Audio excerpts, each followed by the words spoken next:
6, 5, 4, 3, 2, 1. How about we do it again? 6, 7, 4, 3, 2, 1. I think I followed it. Okay, let's try one more I time. definitely Ready? I can move you. Making review.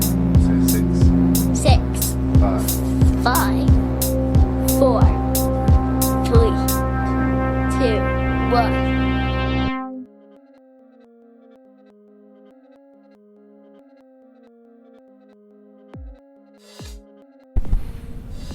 Good morning, afternoon, evening, or night to my Rank and Review listeners. This is your host and random Canadian Larry Parsons, and you have plugged yourself into an episode on the subject of the Leprechaun franchise.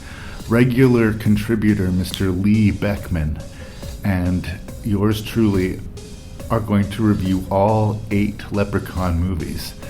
But we did this one a little bit differently. We decided to meet once a week or talk once a week and do it a movie at a time. So over the course of 2 months, Mr. Beckmann and I tackled all 8 of the Leprechaun films. I don't know whether we should feel like congratulating ourselves or if we should hang our heads in shame. I love horror movies, I love horror franchises, but I will confess, Leprechaun had some tough moments for me. So look forward to that. You should probably go into the podcast as usual, understanding that there will be some coarse language and some spoilers for the Leprechaun movies under discussion. If you have feedback for me, you can send that to ranknreview@gmail.com. That's ranknreview@gmail.com. You can check out the website at RNR and if there are other podcasts that you would like to cram into your ears, let me recommend the Terror Table podcast, let me recommend the Shelf Shedding Movie Show, let me recommend a Lifetime of Hallmark, and please do check out Cobwebs, a Gothic cinema podcast. These are all friends of the show. Lend them your ears. And so, without further ado, let's get into the Leprechauns. Har-ta-tar.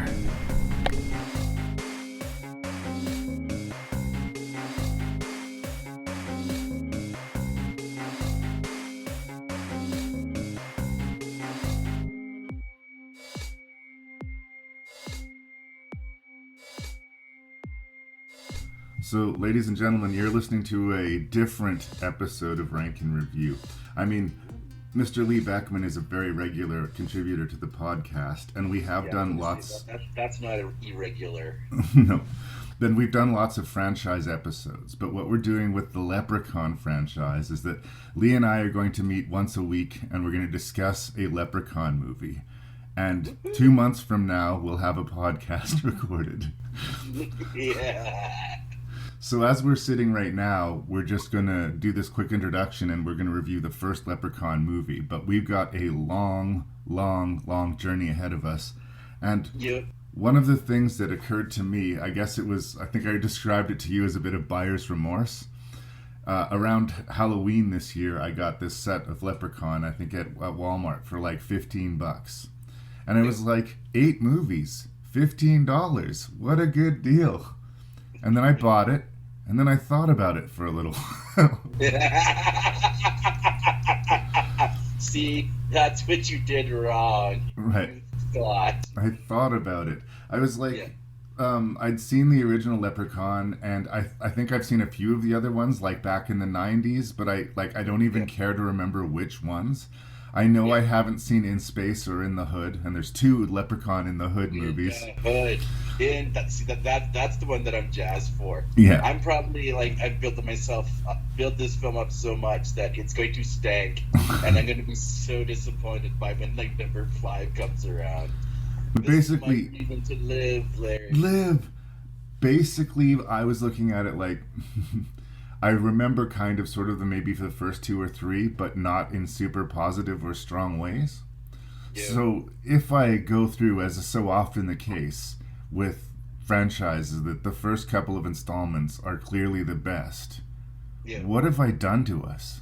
What are what are we in for here? Like, we got our way through the Friday the 13th. We got our way through the Child's Play series. We got our way through Nightmare on Elm Street. But there were peaks and valleys. I fear this may be one long, deep, dark valley. Well, you're not wrong, but I think like the bar's not set high to begin with.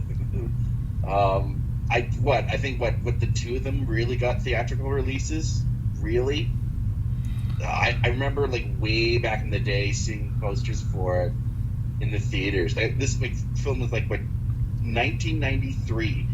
And it was all like already a couple of years in the can. So let's say it was shot like 1990, 91, whatever. Yeah, it would have to be like 1990, even less. And like this is like the sort of like the death bell, the death net. The bell. Like the fat lady is like already gone up and like warmed up to sing. Like the slasher genre is really at an end, and how they went about it, it was already tired, but yet. This film series prevailed, and anytime I feel bad for Warwick Davis as he like waddles through the scenes and has to choke down some brutal lines. I was nostalgic for Freddy Krueger. After one movie, I was nostalgic for Freddy Krueger. Yeah, but yeah, we'll get to the first one. But anytime I feel bad for Warwick Davis, I then look at his nice house that he has in the English countryside and his $8 million, and I go, you know what? I'm sure he sat in the chair many a time and said, "Fuck it, I'm getting paid." Oh, I think a case could be made, and again, I haven't watched all these yet. We're only going to talk about the first one today, but that it would probably be more fun to make a Leprechaun movie than it would be to watch a Leprechaun movie. That might be the case. That might be the case. Hey, you're talking to a person who like will utterly defend. I've got those Puppet Master movies all on DVD, so yeah. There's no judging here. There is a cult following for it. For like which people, who are you? I don't know. But I don't know. Like the Puppet Masters know that they're stupid. I guess Leprechaun knows it's silly too, but it plays itself straight.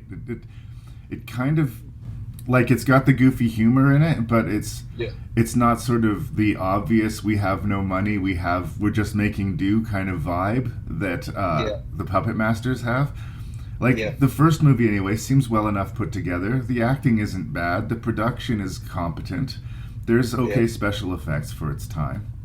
Yeah. Why is your villain a fucking leprechaun? We have shocked to know the script had bounced around Hollywood for quite some time and was originally supposed to be this serious, straight-laced horror film about a leprechaun, which you could honestly do. But if you were going to do it, you'd have to like not show the leprechaun a whole lot. We talked about this in Child's Play. There's a size problem, right? Yep. If it comes to a foot chase between you and a leprechaun, unless he's using his magic, you're going to win. If the leprechaun jumps and starts attacking you, he is like a 10% of your body weight. You could throw him across the room like a doll. The fact that he's indestructible is a problem. But his physical size makes his threat considerably less. Yeah, and what's with the biting?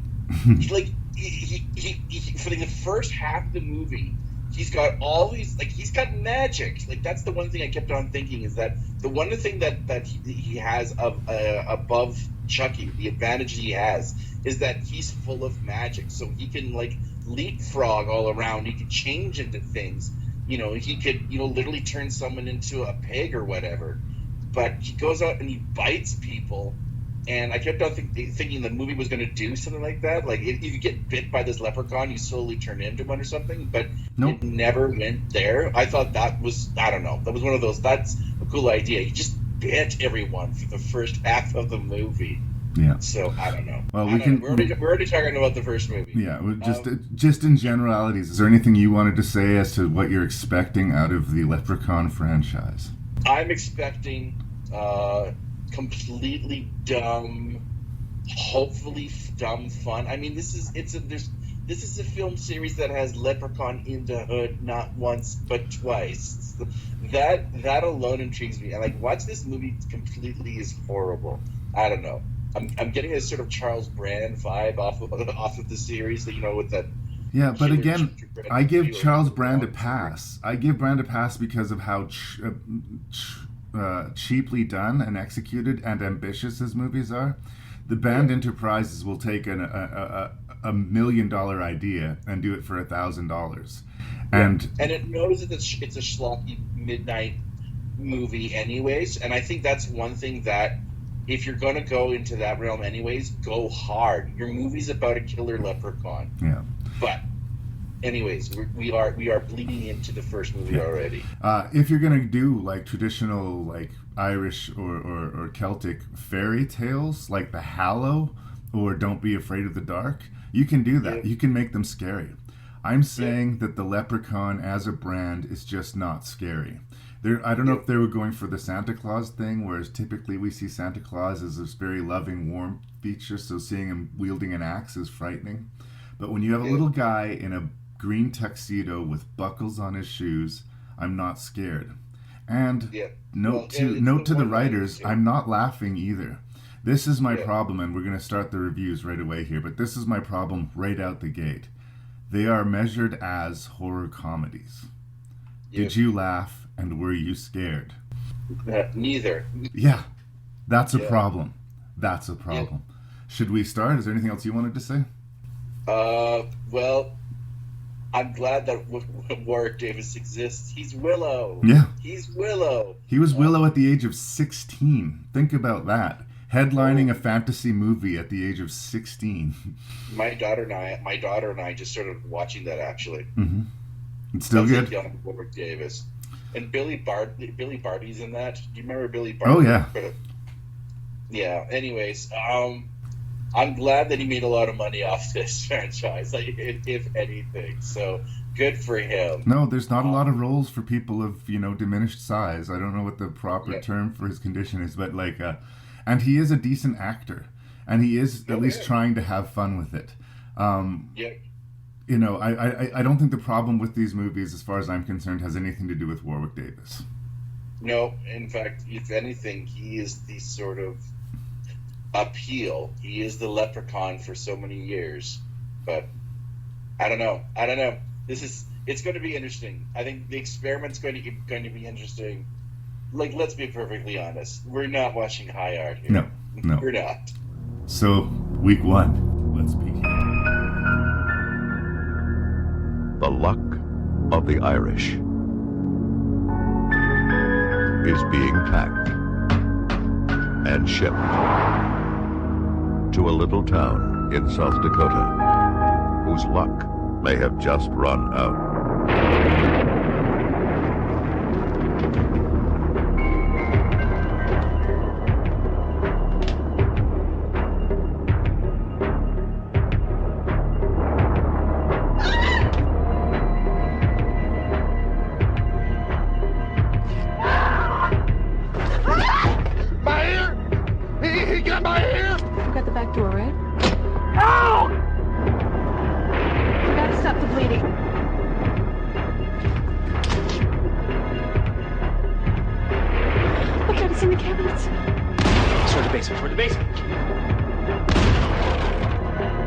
We're like really scared.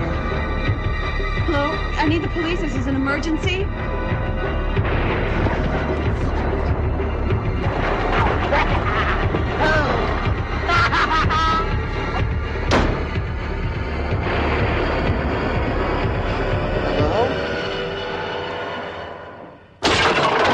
Leprechaun. It's out. It's out of the crate. Har-ta-tar, it'd be a leprechaun. From writer-director Mark Jones. I don't know if he did anything other than this or if he just went into hiding afterwards, but he brings us Leprechaun. And I think, as I touched on in the introduction, for me, one of the main problems that I had with the movie, although, like, it's fine, I guess, in that it has an A, B, and C, and it's not incompetently executed. No, it feels very by the book standard. Yeah, but I just found myself repeatedly asking, who is this movie for? There's a bunch of scenes with this cute little kid and his mentally diminished buddy that are they're hanging out. Already, I'm like, oh, right, and this is going to be grating. Right, but these characters are safe characters. Like right away, just from the tone of the movie, they're not going to kill a kid and they're not going to kill a person with special needs. Right? I think okay. Right away I felt that was not in this movie's blueprint. I really didn't. And Jennifer Aniston was sort of established as our final girl. So there was this guy that she was clearly very interested in, who was kept on acting heroic. I thought he might get killed, but I wasn't afraid for anyone else. And the presentation of it sold me that. Other than a couple of scenes where the violence got a little bit stronger than you would expect, I felt like we were playing in a safe PG kids arena until it just stepped over the line. Not a much, maybe not even enough, but it got itself an R rating. So it's not for the kids, but it's kind of too silly to be taken anywhere near seriously by adults. It's not exactly funny, and it's certainly not that scary. So it's this sort of hypnotizingly odd pseudo slasher movie. And I know, even if I'd done one or the other, Lee, even if I'd laughed a lot but wasn't scared, or had felt some suspense but didn't find it funny, I would be able to be a little bit more positive about it. But at the end of the day, I watched it front to back and largely felt nothing. Not even like, the only times that I felt really cringed, like, is when they'd speed up the film to make David move faster. That actually hurt my heart a little bit. It just looked so childish and silly, and I was just like, any chance of being scary now is completely vanished from your movie. And they're only doing it because he cannot move fast enough to look scary in that scene. So there's a lot of problems here. I don't understand why this was the movie that captured the imagination of people so that there was 7 more movies to follow it. But I'm not going to foam at the mouth and say it's this huge piece of garbage. It's not Birdemic. It's not The Room. It's not bad enough to be memorable and to be honored in that same way. It is a flavorless mint of a movie. This is one of those things where you could forget it as you were watching it.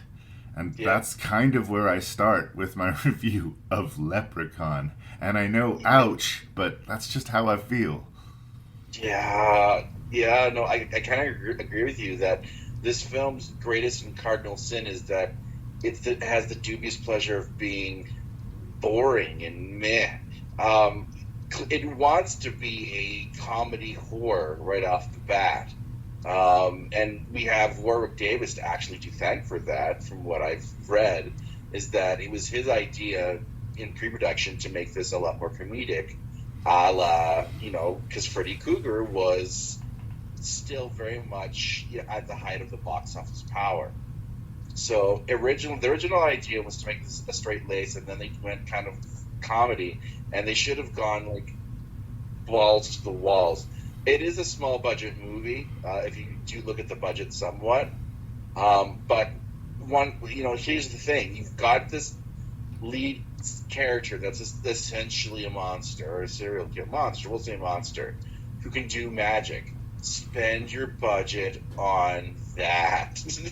Make the kills as ridiculous as possible, and it does none of that. Well, and I think in trying to spread as wide a net as possible, they wanted everyone to like this. Hardcore horror fans will like it, but they can bring the younger kids as well. They end up pleasing kind of nobody.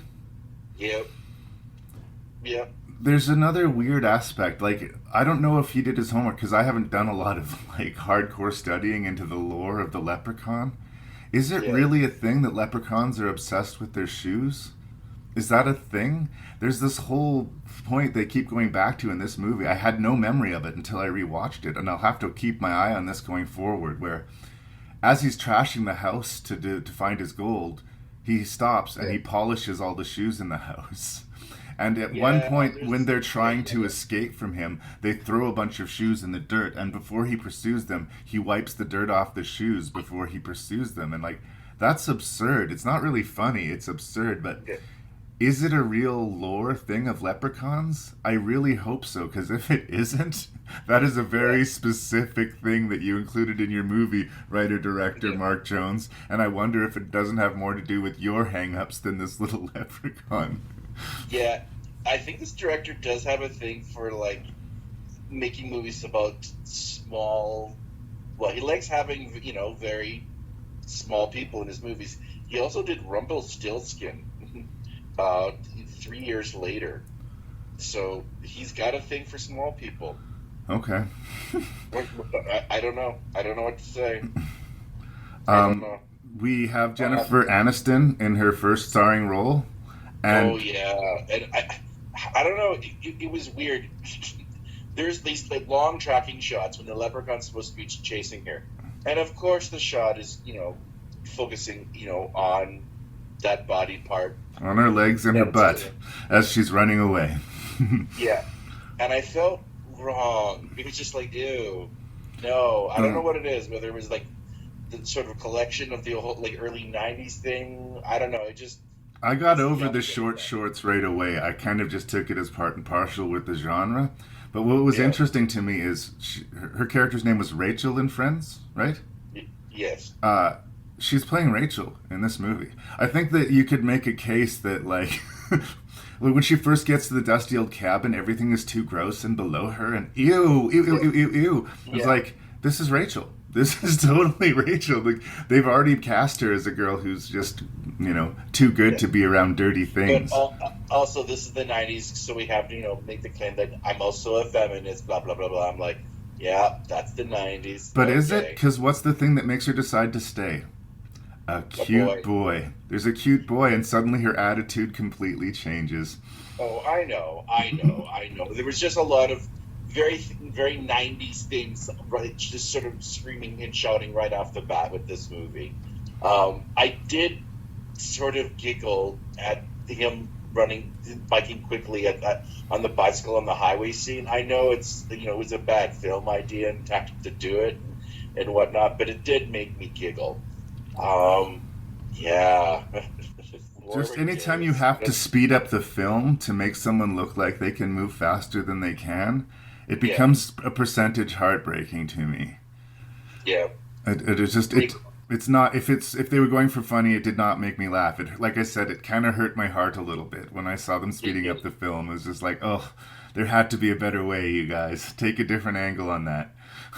Make him have a little car.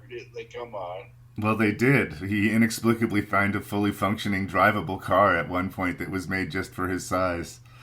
Right. I stand corrected. Thank you, sir. And thank you. Like I say, the movie doesn't have the courage to kill any of the characters we like. It's almost like they started this out and it was going to be a kids' horror movie, but then someone said, amp up the blood and the swears. But, like, Aniston's dad gets bit in the hand and then he disappears from the movie. And then we have Jennifer Aniston, her cute boyfriend, a little kid, and his, you know, I don't know if the guy was supposed to be autistic or what, the mental impairment. I just sort of took him as, you know, the term is global delay, but yeah. And I was worried, you know, right now, like about the 10-minute mark, thinking, oh man, if these two characters are going to be at least supporting characters, please stop. No, they're going to be annoying. Yeah. Oh. Well, and they kind of are. They established the little kid gets his attention by using his slingshot to, you know, shoot pebbles at his face. That's not fucking cool at all, right? And they have this conversation when they find the pot of gold. The little kid says, we can take you to the hospital and get your brain fixed. Yeah. Just, like, really? Like, is the kid that stupid or is the movie that stupid? Because I think that the movie is that stupid. Yeah, there is very little empathy on certain subjects with this movie. So, I want to feel empathy or fear for these characters, and I don't. A, because I'm not super crazy about them, and B, because I just know the movie's not going to have the courage to kill them off. As a result, the people who do get killed off is a police officer we don't know, and a guy who works at a pawn shop who we don't particularly know. Yeah. What did happen to the father? Like, I know he got bit, but They took him to the hospital, and he had to be stay overnight for observation, and they went back to the cabin. That's how much I actually cared about this movie in a lot of ways. But again, like, they weren't gonna kill the kid. They weren't gonna kill Jennifer Aniston. I thought they might kill the heroic guy, but no. Also, and like, I get it that this is something that other horror movies are guilty of. How many times can you shoot this thing full in the chest with a double barrel shotgun and have it get up before you realize the shotgun is not fucking doing anything? It started to drive me crazy. Like, why are you reloading your gun? Why? Yeah. Like, he's magically popping from one cupboard to the next. This is the 7th time you've shot him in the fucking face with a shotgun. It is not working. Oh my God. Yeah. Find option B. Oh wait, what? A 4-leaf clover? Quelle surprise. Yeah, I tend to agree with you, Lee, that the movie either needed to be way darker than it was or just lean on its PG, goofy, kid-friendly aesthetic. I think it might not have been a great movie on either end of the spectrum, but it would have had its own identity. As it sits now, it's just all over the place, and it kind of does nothing for me. It's not bad enough to be celebrated for being bad, but it's bad enough for me to not particularly recommend it, you know? I've watched worse movies. It didn't hurt going down the way some do, but it's not for me. Yeah, no, that's the sort of sad fact that even if it was such incompetent filmmaking that we could just laugh at the sheer stew of atrociousness, but the fact that it at least has it's also at 90 minutes. It's not all that long. No, it feels long. Yeah, and it's got that whole look. It's got a young Jennifer Aniston in a lead role kind of appeal, and I bet that's probably one of the reasons why it had some sort of weird attracted audience, because it's Jennifer Aniston's first big movie. I bet you that definitely pumped the sales on the VHS or whatever when it came out, which would probably justify the sequels. So maybe this is all Jennifer Aniston's fault. Thanks a lot. But thanks, Jennifer. Let's go back. Let's go back to where you were before about Warwick Davis, because here's what I'm not going to do. I'm not going to talk shit about Warwick Davis. Okay? At least not yet. No, he's buried in makeup and he's got terrible lines to deliver, but he never seems to be phoning it in. He is really giving it all he's got. And he at least is having fun. I can tell that he's able to laugh at himself and have fun with it. There's a lot of people who probably would have resented the offer, right? I don't want to play a homicidal leprechaun. And he's like, no, I'm not only going to play a homicidal leprechaun, but I'm going to have a ball with it. And good on you. Because I'm sure he didn't know that there was so much more leprechaun in his future. But, actors got to eat, as you've said. And if you're going to be in a movie, even in a bad movie, be the best part of that bad movie. So hats off to you, Warwick Davis. I'm sorry to talk shit about your movie, but I would buy you a beer. No problem. I get the sense that he knows fairly well what Leprechaun is, the whole sort of like lexicon of the film universe. Hey, like I said, it got him a nice house in a very expensive part of England, so I'm happy for that. It's just, how about? Here's another one. I know, I'm just pie in the sky and just making ideas here, but why not set this thing in Ireland? Why not show us the culture? Why not have it make sense for people to? That was another thing. We've got this sort of old Irish battle or duel. I don't know, whatever you want to call it. But it's in Wisconsin, is this movie? I don't even know. I don't really think it matters. It's somewhere rural America, but there's no reason for it not to be in Ireland, is my point. I guess other than production value, it'd be more expensive. But if you're going to get into this fairy culture thing and you're going to get into this Irish mysticism, let's see a few Irish people in this movie. How about that? Yeah. You have them the first 10 minutes and then they're gone. I mean, I know the one makes a reappears at the 3/4 mark. Yeah, in the absolutely worst sequence. Sorry. Yeah, the absolute worst sequence is that when she goes to the old age home to talk to Yeah. the old Irish guy, and she can't find him. The leprechaun's in the room, and then all of a sudden he's dead on top of the elevator for some reason. No explanation as to how, no explanation, like, really, really sloppy. Like, I gotta say, I go looking into next week for Leprechaun 2, I'm already pretty low with the morale. They're gonna have to either embrace one side or the other. Embrace the scares or embrace the stupid, and be good at that. Or else I have the feeling that this is going to be a long slog. I get the sense they didn't know what they had yet. You know, I think they made this sort of mishmash. Clearly, it's a movie that didn't know what it wanted to be from the get-go. Yeah. Like I said, the comedic element came in when Warwick Davis sort of brought this idea, and I'm sure they went, brilliant, let's go with it. And I kind of get the sense that ultimately hurt the movie, trying to make it this sort of what worked for Nightmare on Elm Street is not exactly going to work for you. But that's part of the problem. I kept on thinking of, scarier ideas for a Leprechaun movie while I'm watching this movie, and I thought that is not a good sign. Well, so. And you just, again, the kills. He snaps one guy's neck. I don't believe it. Yeah. Right? Yeah. That one woman backs away from him and she falls down the stairs and breaks her own neck. I guess I believe that. When he's trying to run and be faster, when he's chasing the girl in the wheelchair, I don't believe it. Yeah. I need to believe it a little bit. Yeah. And like I said, what's with the biting? Always with the biting. Well, hopefully next week there'll be less biting. We're about 17 minutes in. Is there anything else you want to say about Leprechaun? Leprechaun? No, you know what? I'd say be positive. It's going to turn itself around. I'm getting the sense they just didn't know what they had yet, and what made the juices flow. So that's what I'm hoping for. I'm being optimistic, Larry. Well, I agree with you that Leprechaun is not a good movie. It's like I said, it's not even a fine movie. It's just meh. It's meh. It is meh on the more sort of negative level. Yeah. And we could have gone like really sort of being mean to it, but I don't want to because it's Willow. Well, if we get all our mean out in the first movie, what are we going to do on movies 5, 6, and 7? Because they're going to be brilliant, I tell you. Brilliant. Well, I'm going to call that good enough on Leprechaun. Heart-to-heart. It's almost time. True love can be hard to find. For some, it takes a lifetime. For him, it took 1,000 years. God bless you. And now that he's finally found her, he's going to love her. I'm back. To death.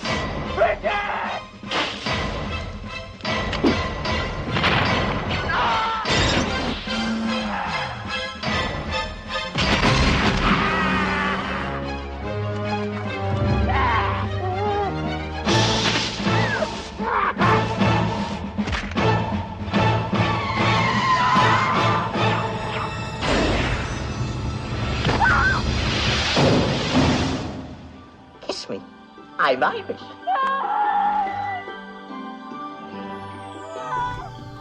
So then there was Leprechaun 2. I have to confess that it's a marked improvement on the original. While not being a fantastic movie by any particular stretch of the imagination, it is a marked improvement on the original. I think it has a stronger sense of self. It knows what it is, and it's okay with being what it is. The humor is lame, but they're leaning into it a little bit. And we get to see a little bit more of Warwick Davis just being a dick, just being a little shitty leprechaun, doing shitty things to people. He pulls a gold tooth out of this homeless guy's mouth and rips a finger off some random dude. You don't have to have stolen gold from him to be a target of his evil in this movie. No, yeah, like it's just an excuse at this point. The plot revolves around Mr. Leprechaun wanting to get married. 1,000 years ago, his plans were thwarted, so now he's waited all of this time, and he's going to claim the long descendant of his lost bride.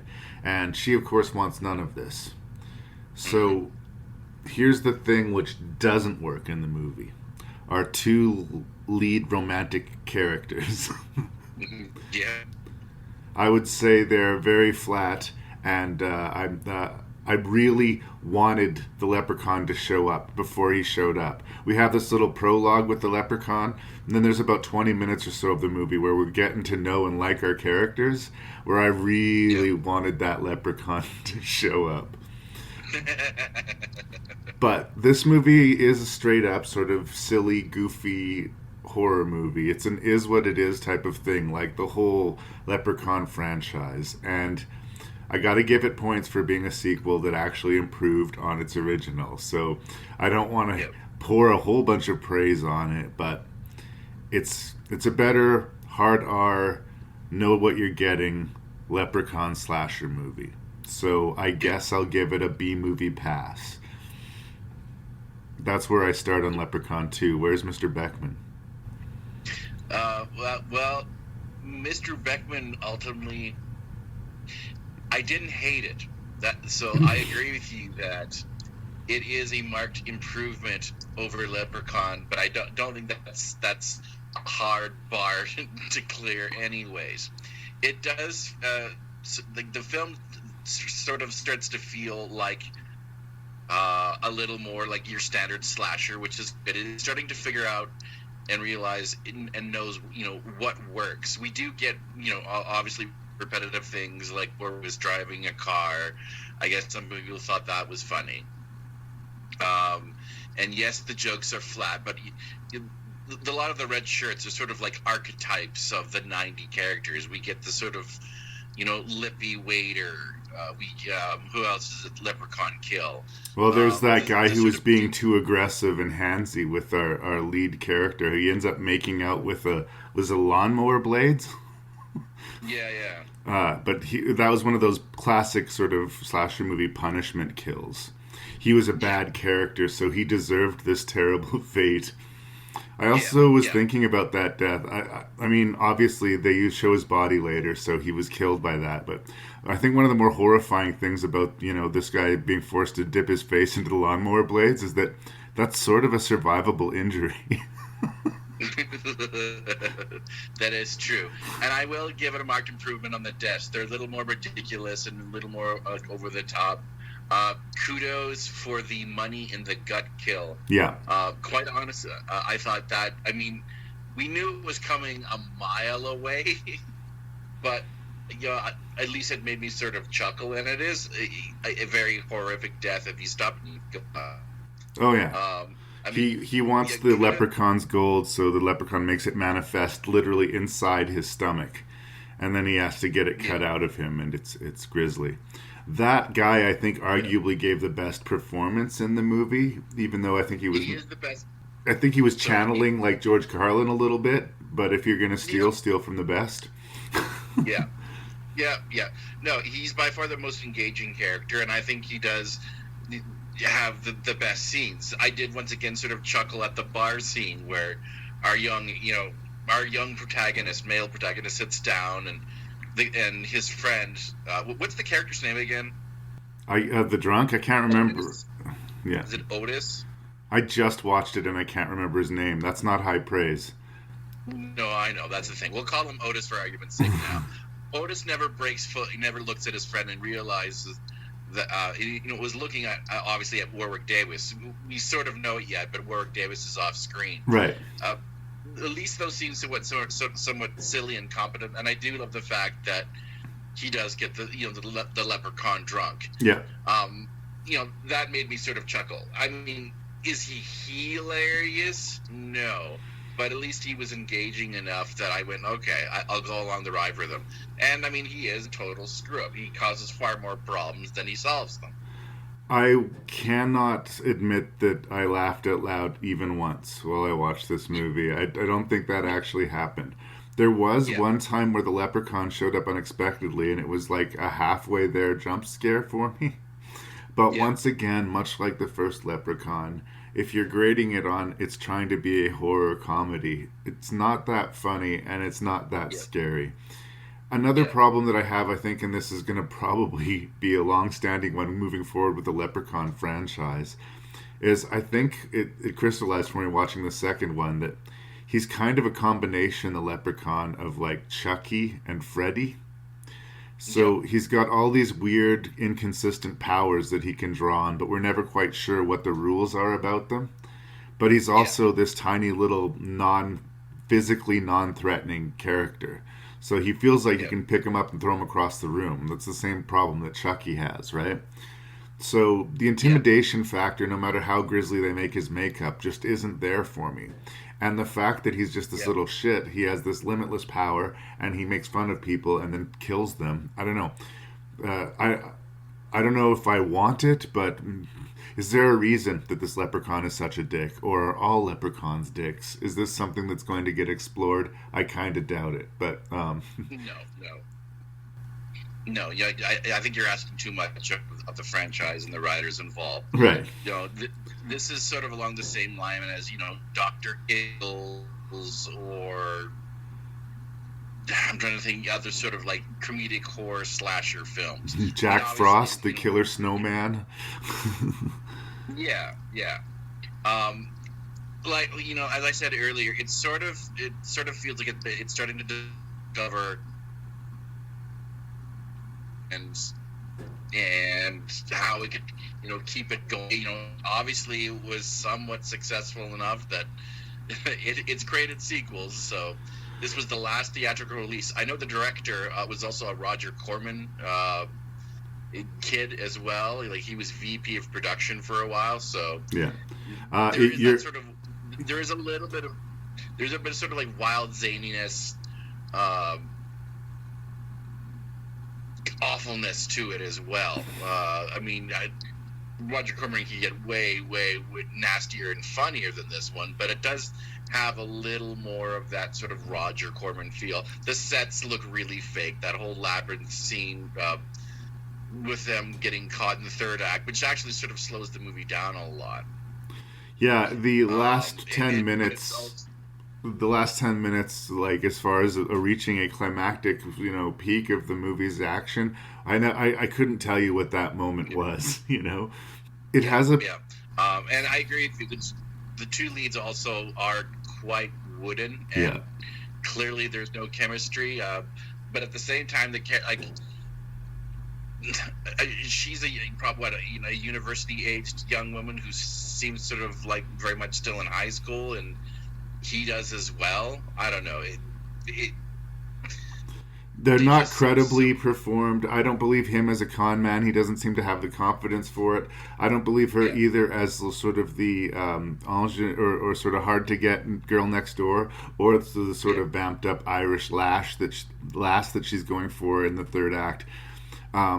It does have a percentage more sleaze to it this time around. I don't know if that's going to be a thing that goes on moving forward, but we do have a scene where the leprechaun is making her strip and all of this, or making a version of her strip to lure in one of his victims. And it felt weirdly, I mean, I know we're only 2 movies in, but it felt at the time I was watching it out of a different franchise. Maybe I'm wrong about that, though. Mm-hmm. Well, I mean, it does up the nudity factor. That does up it is a far more exploitive film than the original Leprechaun. Not that Leprechaun was a Pulitzer Prize-winning classic in its own right. Yeah. It is, like I said earlier, it is starting to figure out that let's make these sort of over-the-top kills with these sort of cartoonish archetypes that people find annoying, and let's watch them get plugged off, along with, you know, the side story of, you know, he's always going after his goal. That seems to be a consistent narrative. Yeah.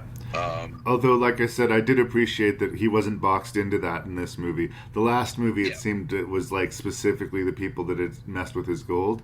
This movie, anybody who crosses his path is potentially a victim of the leprechaun. Yeah. Well, and also we do have that whole kidnapping angle, which, depending how... It was at least a lot more engaging than the other characters and narratives in the original Leprechaun. Yeah. The chastity belt was a little too much, but whatever. Like I said, this film, once again, it feels almost like a Charles Brand film, and it's not surprised that, you know, a Roger Corman alumni made this movie. Right. In a lot of ways, could it get even more over the top? Like, let's push the lunacy factor somewhat. Yeah. But like I said, it seems it's getting there. Yeah. I like the concept of him targeting people who are tricksters themselves, like trickster versus trickster. I think that there was a little bit of an idea there. There was something going on with the if she sneezes 3 times, she's my wife that they started with and then seemed to abandon that halfway through the movie. Yeah, that's true. The narratives, like the stories do sort of kind of wander in and out. It doesn't feel tight. Right. But, I mean, it is what it is. You're right, this was the last one that was released theatrically, but buyer beware if you buy the Leprechaun set. Leprechaun 2 is full frame. No widescreen for this Leprechaun. I watched it in the box. I don't think it really hurt. I don't think it really hurt the viewing experience that much. I mean, it's probably the way I would have watched it in 1992 or whenever the hell it came out, right? 94. 94, there we go. I hate myself. Is there anything else that you wanted to say about Leprechaun 2? I don't know. I like green people. Yeah. I mean, it's going to get that classic fine treatment from me. It's fine considering what it is. And what it is a low-budget, B to C grade creature feature slasher movie. So if you like that sort of thing, here's another one. If I don't sound enthusiastic, it's because I'm not. Yeah, well, it's not a complete waste of time. By no means, is this Shakespeare, as you said. Warwick Davis is a little more intimidating this time around. Yeah, he is. He is. Like I said, I was kind of surprised that it did sort of improve on the original Leprechaun, which was, how do I say this? I guess was a more wider released horror. So I guess I was sort of surprised that it was, I mean, like I said, all right, but considerably better. I don't know. Anyways, Leprechaun 2. Yeah. That's all I got. I mean, I was about to say, did anybody want Leprechaun 2? But obviously they did. There's 8 of them. We'll talk to you about Leprechaun 3 in a week, brother.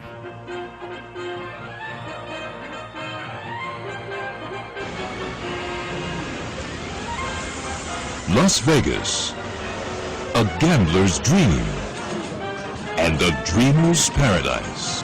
They're all about to meet their worst nightmare. Look out, Vegas. I'm taking over! Now, the Leprechaun's back in the city that never sleeps. And he will not rest until he reclaims his pot of gold. Belongs to me, this gold I smell. Whoever's got it's going to hell. I want me shilling. Hello?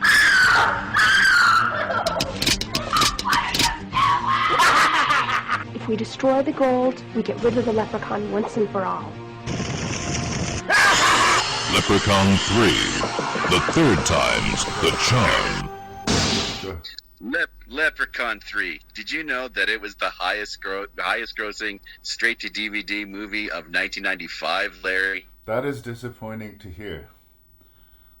Really? Well, I mean, in the age of the direct-to-video movies, there's a lot of actually fairly decent ones in the early to mid-90s. Like, there was less stink on the direct-to-video for a while. It seems the longer that sort of medium was around, the more it deteriorated. But, I don't know.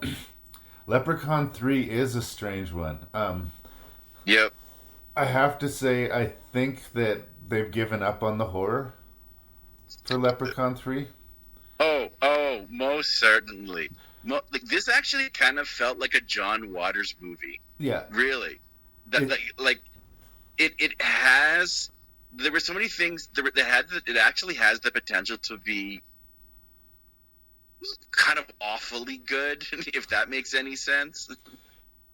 I mean, the idea of putting the leprechaun in Vegas sort of makes sense. It's a greedy place, and everybody's covetous of their gold, and there's a lot of people and greed that you can be punished.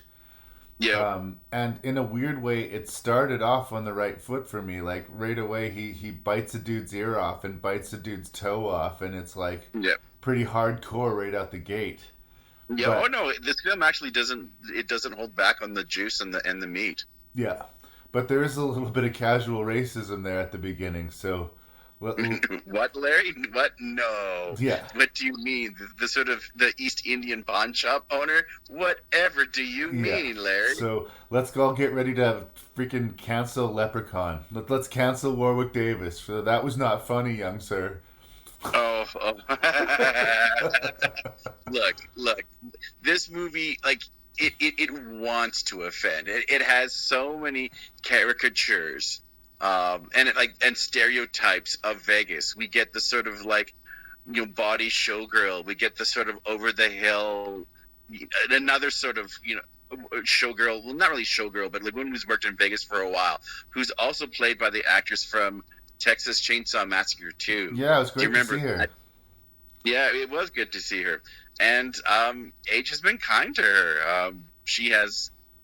Well, this is 1995, so anyways, I thought it was neat to see her. It was good to see her. Yeah. But it does, even that sort of like cheesy Vegas magician. I hated the magician, dude.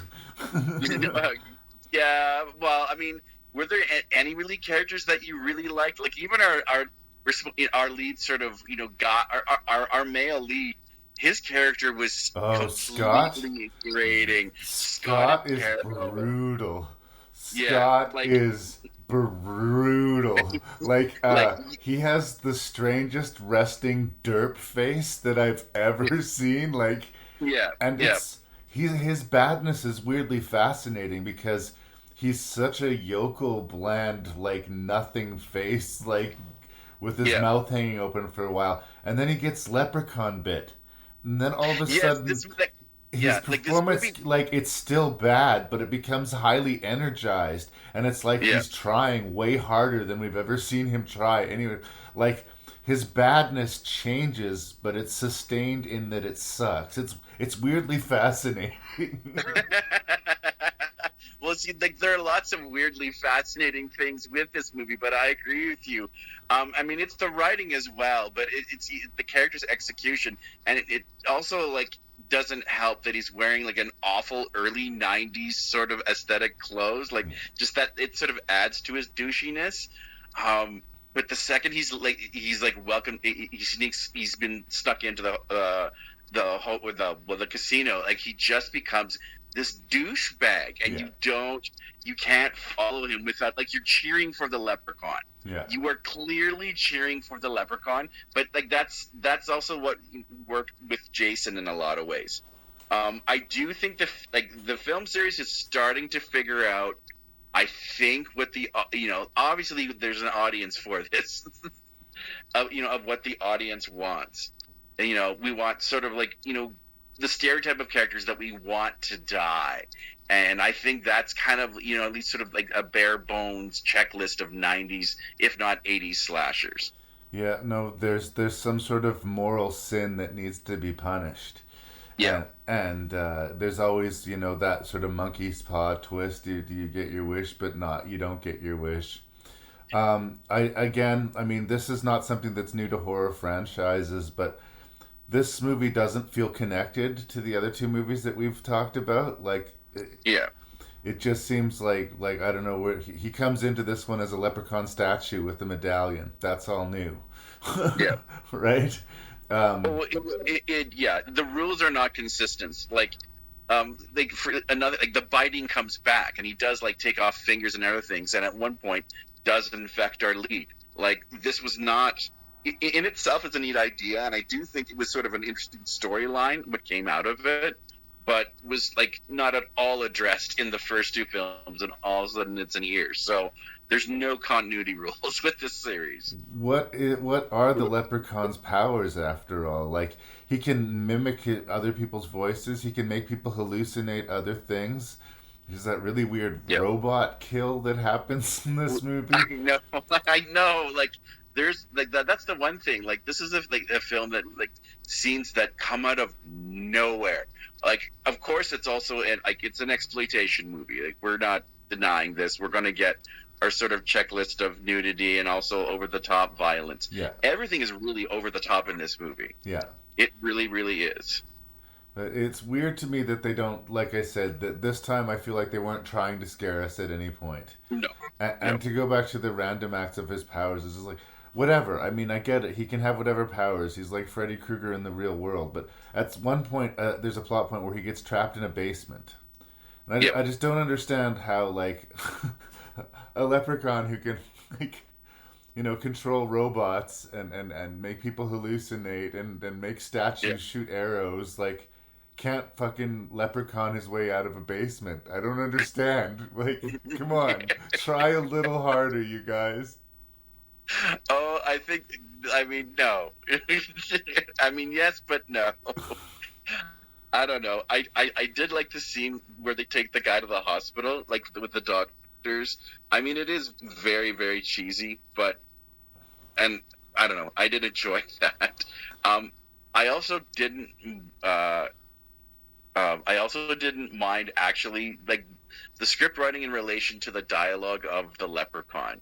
I mean, it never hit the level of like slap worthy, but I wasn't as, I don't know. I like the the rhyming of it. Really? I thought the rhyming scheme was irritatingly off. Like, they were going for these limericks, but it was always way off. Like, the measure was not right at all. So the punchline wasn't just lame, but it was, like, out of tune. I do agree there are some, like, rhythm problems at some point, but I don't know. I can totally understand this film being completely irritating on the wrong day. Yeah. Like, if you're in a bad mood, you are going to hate this movie. Hate this movie. I've been focusing on the negatives, so let me say a few nice things. The girl who plays Tammy, I think, plays some pretty interesting notes when being dealt a shitty fucking hand. Yeah. This was her one and only film role, too. She quit after this. Yeah. Once you've done Leprechaun 3, what more do you have to offer to the artistic community, really? No, but I honestly thought she was fine, and, like, she was trying at least. Some people were trying more than others. There was a couple of these heavy gangster guys that had this weird, interesting, like, quip relationship. Like, they were either brothers or they were a couple. There was something weird going on between them. And they didn't need to spend that much time on those characters, but I kind of appreciated what they were going for. And just little funny moments that once I embraced that this was now a comedy, I could let work for me. When he has that little interaction with the Elvis impersonator, or how he's just accepted in Vegas because nobody really looks up from their cards, right? Oh, look, a leprechaun, big fucking deal, I'm playing, right? Yeah. So, I mean, it's self-aware. It's not funny accidentally. It's trying to be funny, and it's embraced that. Is that what we want the Leprechaun franchise to do? Is that what it's going to continue to be going forward? I don't know. I guess we'll find out. I don't know. It gets tricky when you think like how it's going to rank in with the other ones now. Because I'm still not sure I know for sure what a Leprechaun movie is, and we're 3 movies in now. Yeah. Well, I do sort of feel that it is starting to sort of come into form on, well, what actually a Leprechaun film is. Like, it is obviously sort of like below the belt, politically incorrect, just a titch above a Yui Bowl movie. like I said, like this sort of feels like a John Waters film in a lot of ways, because like everything goes over the top. Let's get back to the sex robot scene, because like just didn't see that coming. No. Like, no, it was Give just, it like, points for this. We've never seen somebody get sex roboted to death. Yeah, like, see, like that's why I can't quite dismiss Leprechaun 3. It's each film has shown me something that I didn't know I could see. Like, I have to give the film series this. Yeah. It has some very bizarre scenes, and I'm just like, what? Okay. The writer of this was the director of the first, so like we're back for more. I'm starting to figure out, like, this is a very anti-capitalist movie series as well, Right. because, like, at the end, if you resist the money, you destroy the evil. You have to destroy the If you resist the goal, the not the money, you leprechaun. destroy the evil. Yeah. It is very Faustian in a lot of ways as well. Yeah. So, but we knew this, like, this series was going to be highbrow. Like, this is, like I said, we're swimming almost in trauma-like waters. So, but we knew this going in. Well, it's a weird balancing act that you're offering there, because I think it's kind of a complimentary thing to say John Waters, but it's a deeply hurtful thing to any percentage of Yui Bowl is too much. Yeah. Right. Well, I mean, like I said, it's starting to, like, kind of, like, bounce back and forth. Like I said, like, the potential is there. Like, there was some good ideas in this film. There is a lot more they could have done with Vegas. I agree. Yeah. Like, you're in, like, the Sin City capital. Where obviously we know where the series goes. Well, this was so. It does feel like a missed opportunity once again. Yeah. This is a way that I was sort of defeating the movie, because I kept on thinking, here's a way it could go, and my ideas of where it could go were always more interesting than the way it actually would. But I was kind of interested into what I thought was being set up at the very beginning with the pawn store owner. Like, the guy... I was sad to see him go. Yeah. When the guy first comes in with the statue, he's, like, missing an eye, an arm, and a leg. And I thought that was going to be this guy's fate. He was going to keep on fucking with this leprechaun, and each interaction, he was going to be less of him remaining. And instead, the movie just abandoned that, and they got tired of him, so they just strangled him. But he lost a toe, and he lost a piece of his ear, so I was thinking that the movie was going to just keep going with this, and I would have been into that as, like, a running gag. But I didn't get that. That's, I guess, not necessarily the movie's fault, but I wanted that and was denied it. I agree. It was sort of sad to see, and I can't believe I'm saying this in a positive way. It was sad to see that racist stereotype character disappear. Just because, like, I agree. It seemed that could have been the whole movie. It could have been a giant cartoon where the violence just keeps on getting ramped up. And, like, if these, like, and they had to, like, start taking turns beating on each other. Like, this wasn't, it couldn't have been like a one-sided beating. Like, just having them completely and utterly destroy themselves to a cartoonish level. I'm talking worse than Con Air, baby. Worse than Con Air. But big as hell. I don't know. I'm right down the middle on Leprechaun 3. I can't really endorse it, but it's certainly not. I mean, it is what it's a fucking Leprechaun movie. This is the war I'm going to be facing in all of these reviews.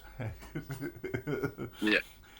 What do you think? Yeah, what are your expectations going into Leprechaun 3? I think it's a fairly is what it is Leprechaun movie. I mean, like you say, there's some good faces to see in it. There's some over-the-top deaths, some stuff you didn't see before. We didn't mention the Botox death, where he... Oh, yes, the Botox. Yes, Caroline Williams does die of the Botox death. She just swells up like a balloon and pops. Yeah. Like, see, that was another one where, like, kind of disturbing, but it was good to see, good old Caroline Williams again. Yeah, and then, so, like, there's moments, but it's very forgettable. It's hard to get excited about it. And, I don't know, that's kind of where I'm at. But, like, here's the thing, and, like, I'm starting to have a theory here. Compared to the other two films, better or worse? Well, this is where I'm having trouble. I think that it's better than the first one as far as, like, it kept me... I wasn't bored, I guess, in the same way that I felt myself being bored during passages of the first movie. But I missed that in the second movie they were at least trying to scare me a little bit. So, I don't know. I'm going to have to wait till I have the Leprechaun sweep of the whole franchise to really understand how my ranks are going to work out. Like I say, I'm 3 movies in and I don't feel like I know what the, little green beating heart of a Leprechaun movie quite is yet for me. Is that your eternal struggle, Larry? Is this your new kind of sort of human condition? What is a Leprechaun movie? What is a Leprechaun? Let's find out. Well, On Rank and Review. Yeah, we'll try again next week to answer that question, I guess. to be continued. To be continued.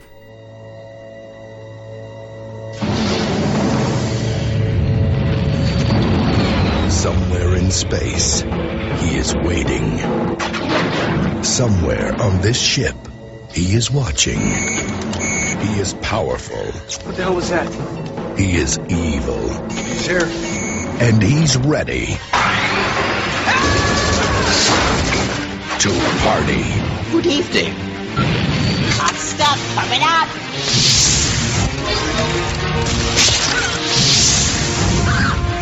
Attention. You have 60 seconds to avoid detonation.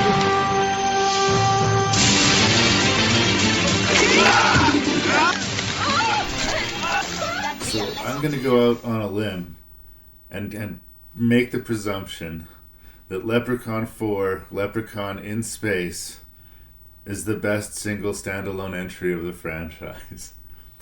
You are correct, sir. I'm going to say that, but I'm also going to say I would still, even with that praise, have a hard time completely endorsing the movie.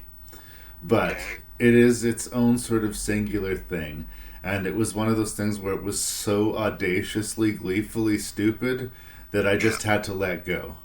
Like, I could sit here and say, man, this has no respect for anything that came before it. What exactly are the Leprechaun's powers? Like, all this bullshit that I've been talking about before. But at this point, 4 movies in, Leprechaun in Space, I just let go.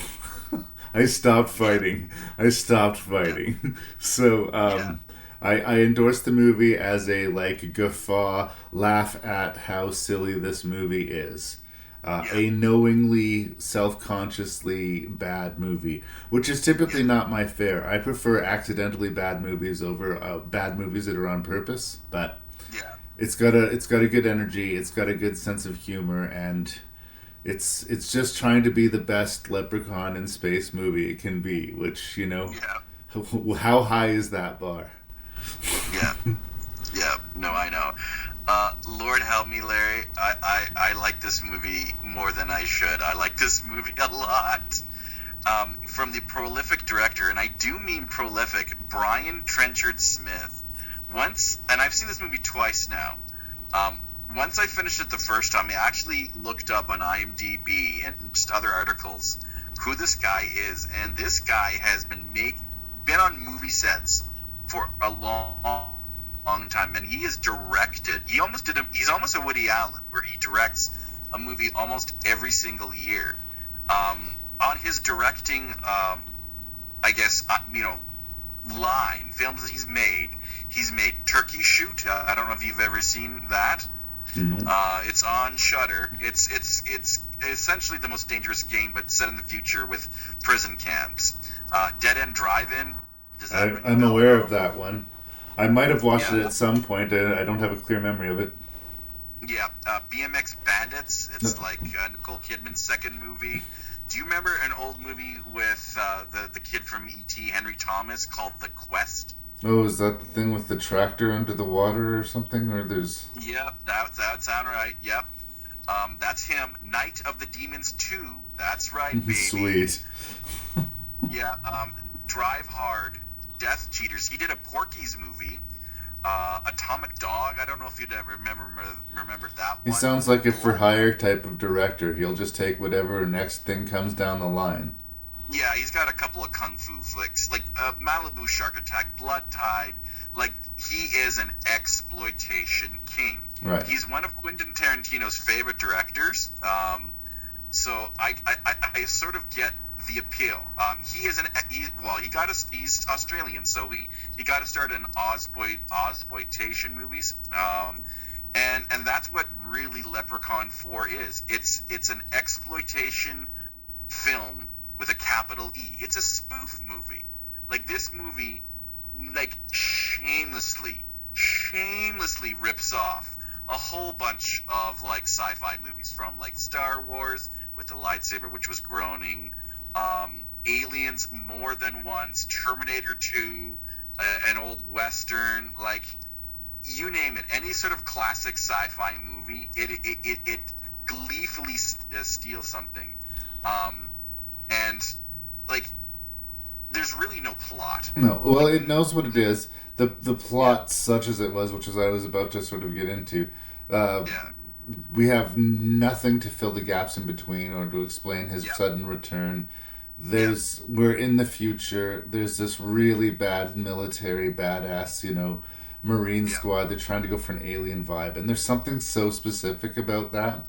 Like, unless you send your cast to basic training or get them that, like, rigorous sort of structure and really drill that into them, it's not going to read authentic. And it does it at any point read authentic to this movie. It doesn't want to be. But it doesn't have to, because the movie doesn't... It's got such a homemade, hands-on, like, goofy feel that it just has to work enough for the scene, not enough for it to be real to the real world, just enough to be real for Leprechaun in space. So I'm saying in another movie where I would be really groaning at, like, the, like, base standard military dialogue and the, like, completely cut out of a fold characters that we're gonna see, the types that we're subjected to, there's just something about how aware it is of what it is. Oh no, I sort of come back to James Lauren Parsons III film rubric. What is your film trying to achieve, and is it successful in doing so? And I think it's like I said, it's a spoof movie. It wants to shock you, and offend you. Like, this is an equal opportunity offending movie. If you are if you're like any feminist and like any sort of like joke about women upsets you, you're gonna hate this movie. Right. If you're trans and like if you're very sensitive to certain things, you're gonna hate this movie. But it's not even trying to make a statement. It's not like it's in your face, self-consciously, let's offend trans people. It's not that. It's just being what it is from the 1994 or whenever the hell it came out. We do have, like, their Alien ripoff where the alien erupts from within one of the characters. Yes. Like, Warwick Davis literally springs out of this dude's penis. Yes. Yes. I mean, say what you will, we have not seen that before. No. He managed to smuggle himself on board in a very unexpected way. It winks at Alien. It is completely ridiculous. And I God help me, I laughed and sort of slapped my forehead and was like, man, I'm 44 years old. What the fuck am I watching right now? See, I know. Like, I think on a bad day, like, if you were wanting something, like, really sort of serious and intellectually challenging... Well, it wouldn't be Leprechaun in space, would it? No. Like, this is a very mood-specific and very, only certain people, I think, would understand what the movie is really going for. Or maybe not. That's not the right thing to say. Would enjoy it for what it is. I could understand people looking at this and going, I am dumber because of it. Oh, no. I can't. I want to screen My Dinner with Andre immediately afterwards as like an apology to my brain. No, like this movie has CGI effects that would make Escape from LA proud, and I was worried about like 15 minutes in. I'm thinking, oh no, if this is gonna stay like this, like when the Leprechaun takes out the lightsaber and like was another character, I went, this is not good. And we already had like the scene with Princess Zarna. Oh, that princess? She was terrible. She was not a good actress. The Leprechaun wants to get married to this alien princess at the same time as these military guys have been hired to kill him. At the same time as that, this Professor Mittenhands, I don't know why the hell he's called Mittenhands, who's mainly just a cyborg thing, wants to experiment on said princess to maybe restore his own body and profit. There is not a likable character really to be found anywhere in the movie at all, which makes it, easy to watch them die. I swear, though, the token black character is familiar to me. I know that dude from somewhere. I was going to talk about him, but we can if you want. He's actually a legend. We can talk about the director as well, but I was going to do a special shout out to Miguel A. Nunez Jr. He got his big screen debut in the classic film Return of the Living Dead. That's where I knew him from. He is Spider, but this guy has been in Hollywood for a long, long time. And if you watch the special features on Return of the Living Dead, when he's homeless at the time, yeah. And for him to come around in the 90s where he's a lead in a somewhat big Hollywood movie, you are I don't know. I really liked him, so it was good to see Miguel A. Nunez Jr. For all you film snobs or just lovers of film, you'll recognize this guy. He's totally one of those guys. He's got that guy face. I've seen that guy before, but it was one of those. There's Spider from Return of the Living Dead. It was one of those lovely payoffs, though, because I liked him, but because he was the token black guy, I just assumed he was going to be dead by the end of the movie. And look at this, he's given a pass. He does survive, which I like. I want to get back to Princess Zarna. Why is she covered in glitter? That was one of the things where I just went, okay, she's they've obviously painted her in glitter. Why? But then I went, wait a second. This is Leprechaun 4. Anytime you stop to ask yourself a question, if you want to fight this movie, you're gonna win. Absolutely. That's what I said. Where I just gave up right away and let the movie happen to me. Because again, if I put on my analytical hat even a little bit, we haven't talked a lot about Warwick Davis in this, and I think if there's a flaw, he says if there's a flaw about Leprechaun in Space is that. That's kind of like an oxymoron, but okay. I think on one hand, the film is smart in that it gives us a secondary villain out of Mitten Hands when he turns into the big spider scorpion gooey monster. Because impressive, actually, it's an impressive monster. It's pretty icky. No, and he's gross, and we don't like him. And he's a secondary villain that kind of takes over the movie from the Leprechaun. In a way, I think that Warwick Davis might get backseat. I swear this whole dynamic of Professor Mittenhands and that weird lab technician, this was all stuff out of another movie that got poured into Leprechaun in Space. It does not really gel with what's going on at all, but it is weirdly welcome for how odd it is. And this secondary monster really helps the third act from not, being a repetition of everything that we've seen in the previous 3 films. Yeah. Well, I mean, once again, I'm going to mention the screenwriter, Dennis A. Pratt. But having seen a handful of Brian Trenchard Smith's films, and he also did the third one, by the way. Okay. I think when they let him off the leash here. His films never really have a strong narrative.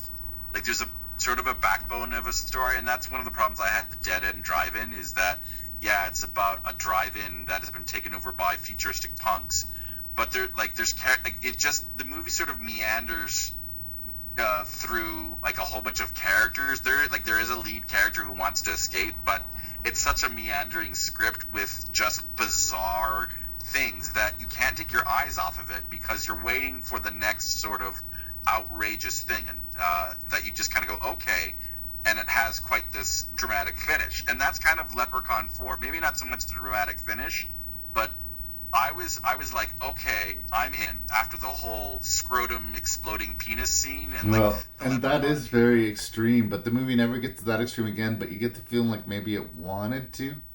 I noticed there was a running gag with the uber hot scientist chick, where she starts off all prim and proper, and then she has to let her hair down, and then her top gets all torn up, and then her pants get torn off, and I believe she gets soaking wet with water, and by the end of the movie she's in tatters in her underwear and her bosoms are heaving, and it's like you'd think that it would be either a satirical thing or they'd be making a statement about it, but it's it's noticeable, but it's not really drawn attention to enough for it to feel like a statement. Like, it's just like, we have this hot chick, so let's show her off somehow. Like, it wasn't a statement on it. It was just what it was, you know.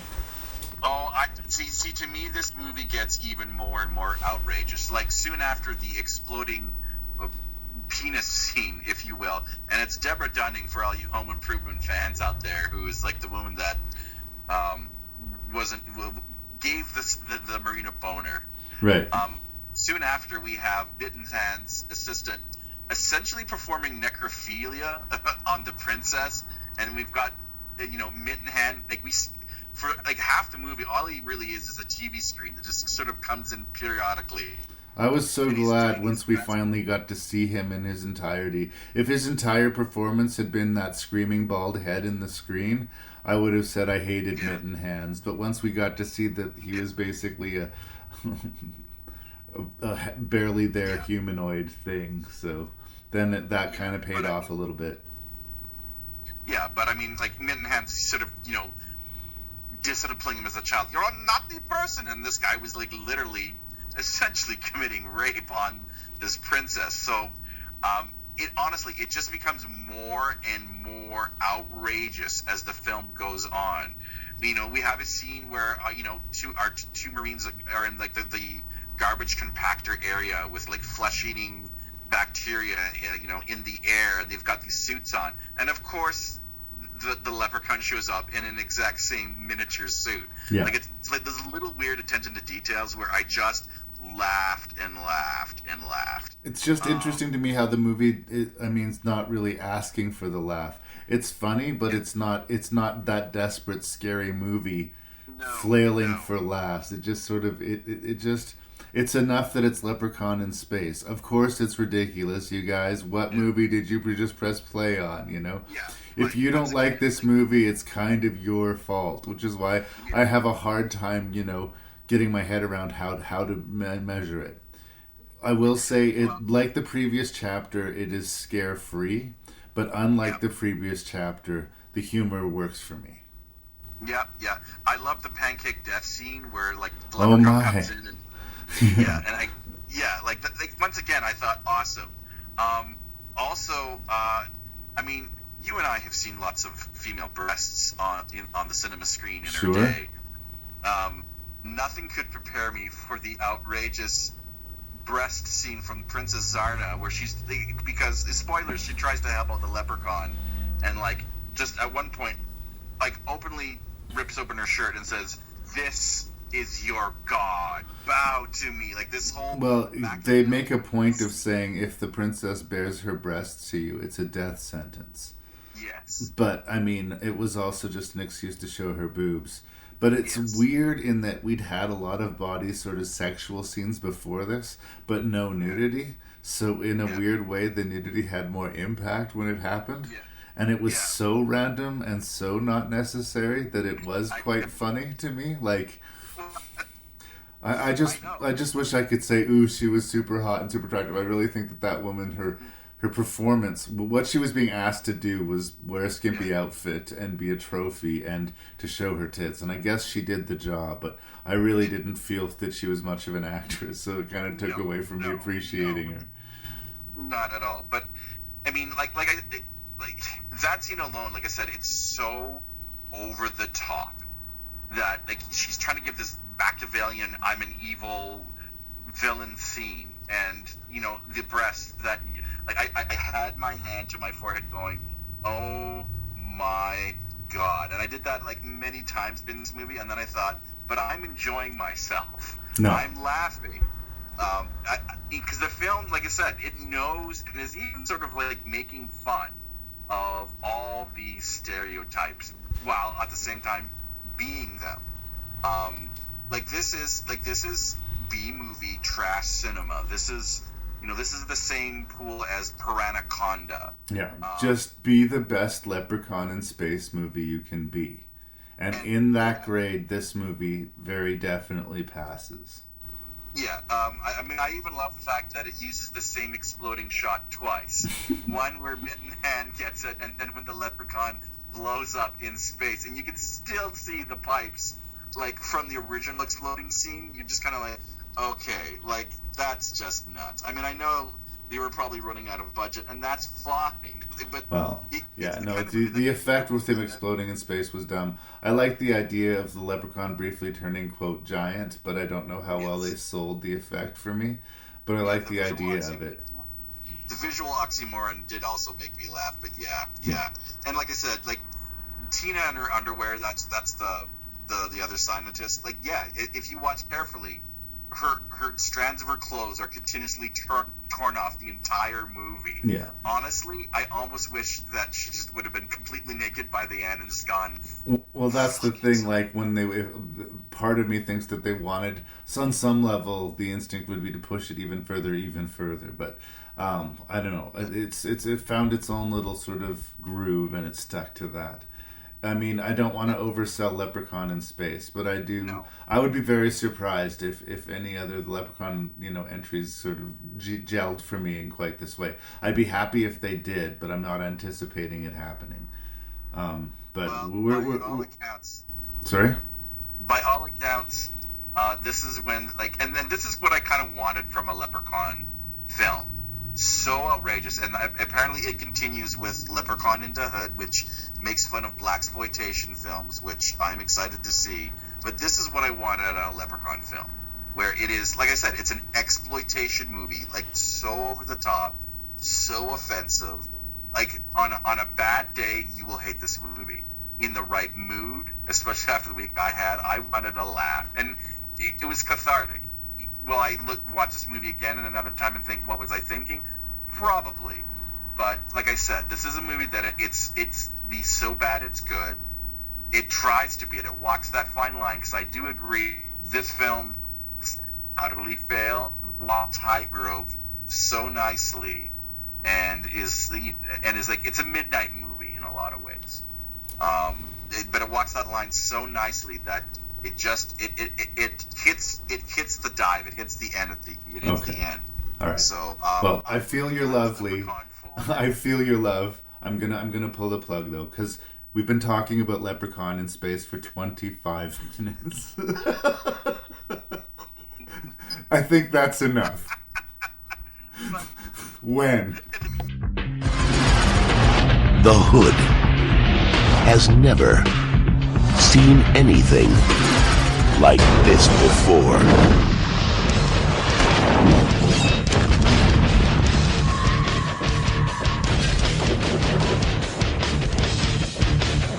Warwick Davis, Ice-T,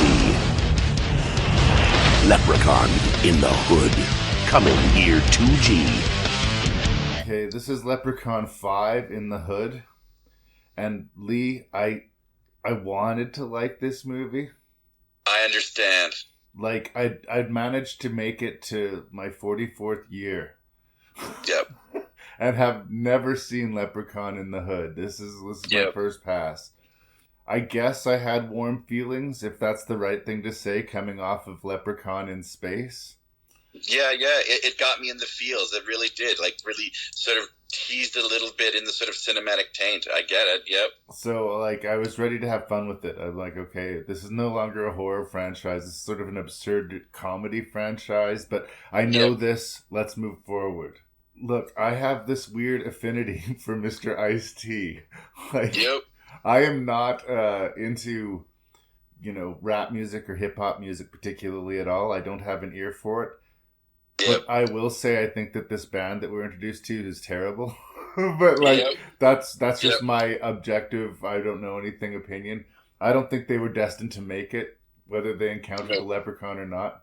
But Ice-T, there's something about that dude. Like, he got uber famous when I was just a young teenager for, Cop Killer and Body Count, and then spent basically the bulk of the rest of his career acting as police officers in movies like New Jack City and in Law and Order and stuff. And he has this unmistakable voice and quality.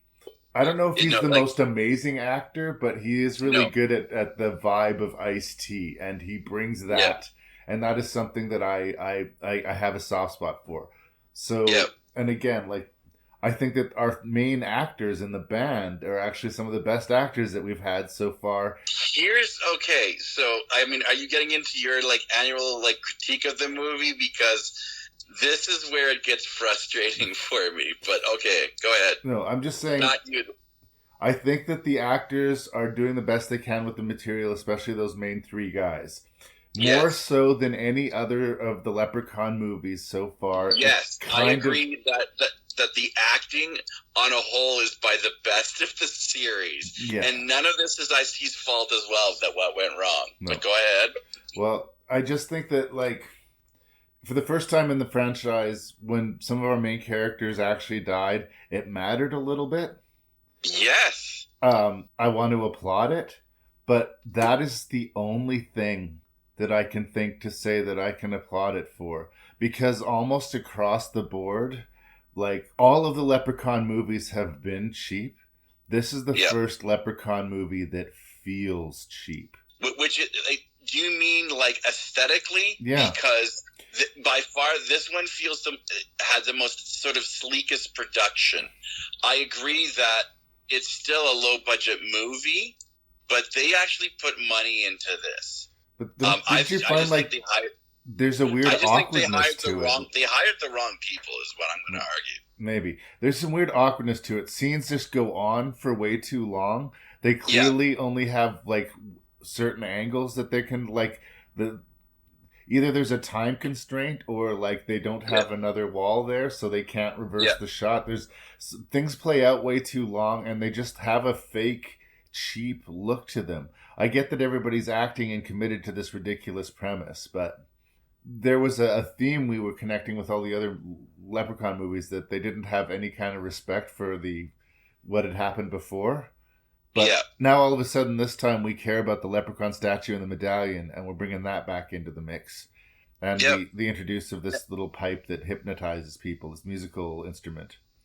I guess we could be getting into the plot. The point is that there's nice things that I can say about the movie, but if anyone was to ask me, A, did I like Leprechaun in the Hood, and B, would I recommend Leprechaun in the Hood, my answer would be no, I did not, and no, I do not. That's where I start.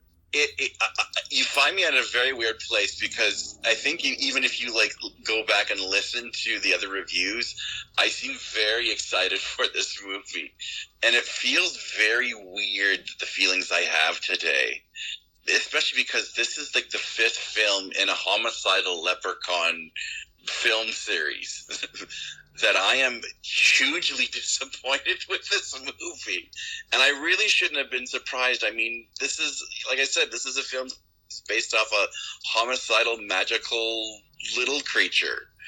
Like, what was I thinking that this movie was going to be any sort of sense of good? I mean, at the same time, but when I left with 4, I sort of thought they had found the magic formula, that this is going to be a completely absurdist comedy spoof that could, like, obviously is a slasher thriller, but it's like sort of pinpointing all the sort of stupid stereotype and cliches of every sort of kind of like organized group, be an equal opportunity offender. Ugh. And it started off on the right foot. I mean, he was going to make fun of those, 70s blaxploitation movies. We have a cheesy joke with the afro and him pulling out all the weapons with Ice-T, and lots of midget motherfucker lines that made me sort of giggle. And then it came to present day, and it just kind of stopped being a satire for a while, or a spoof. And part of it is that the overlying narrative with, the 3 friends and like them want to be a successful rap group is actually done somewhat technically well. Like, we actually feel for these characters. Like, I went, aw, spoilers, when some of them start to die. And I shouldn't care about that. Well, that's the one compliment I could give the movie. The core cast. And it's the wrong. I know, but it's the wrong compliment. If you go back to number 4, like, none of that story, right from the get-go, we're not going to take seriously. It's just a really bawdy comedy that's offending everyone. Like, each scene is more outrageous than the next. That's, I guess, what I was anticipating in, expectations these days. And it just kind of, it felt like a dud. There was no bite to it. Yeah. Like, if you're going to...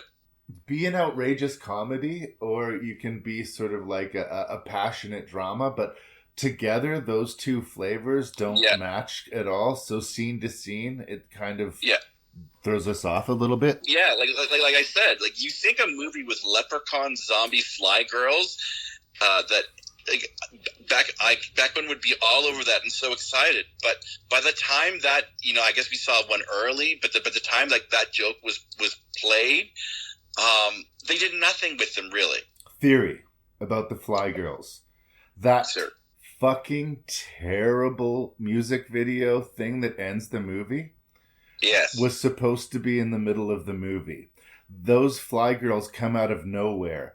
I guarantee you that scene was him putting a spell on those girls in a club and making them into his Fly Girls. But it was so terribly executed that they just made it an afterthought thing at the end credits. Because those girls come out of nowhere. They're not explained. I guess you could just say it's one of Leprechaun's random powers that we haven't seen yet. But that is one of the most cringy fucking things.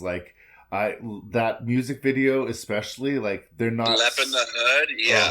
They're not singing in unison. The song is terrible.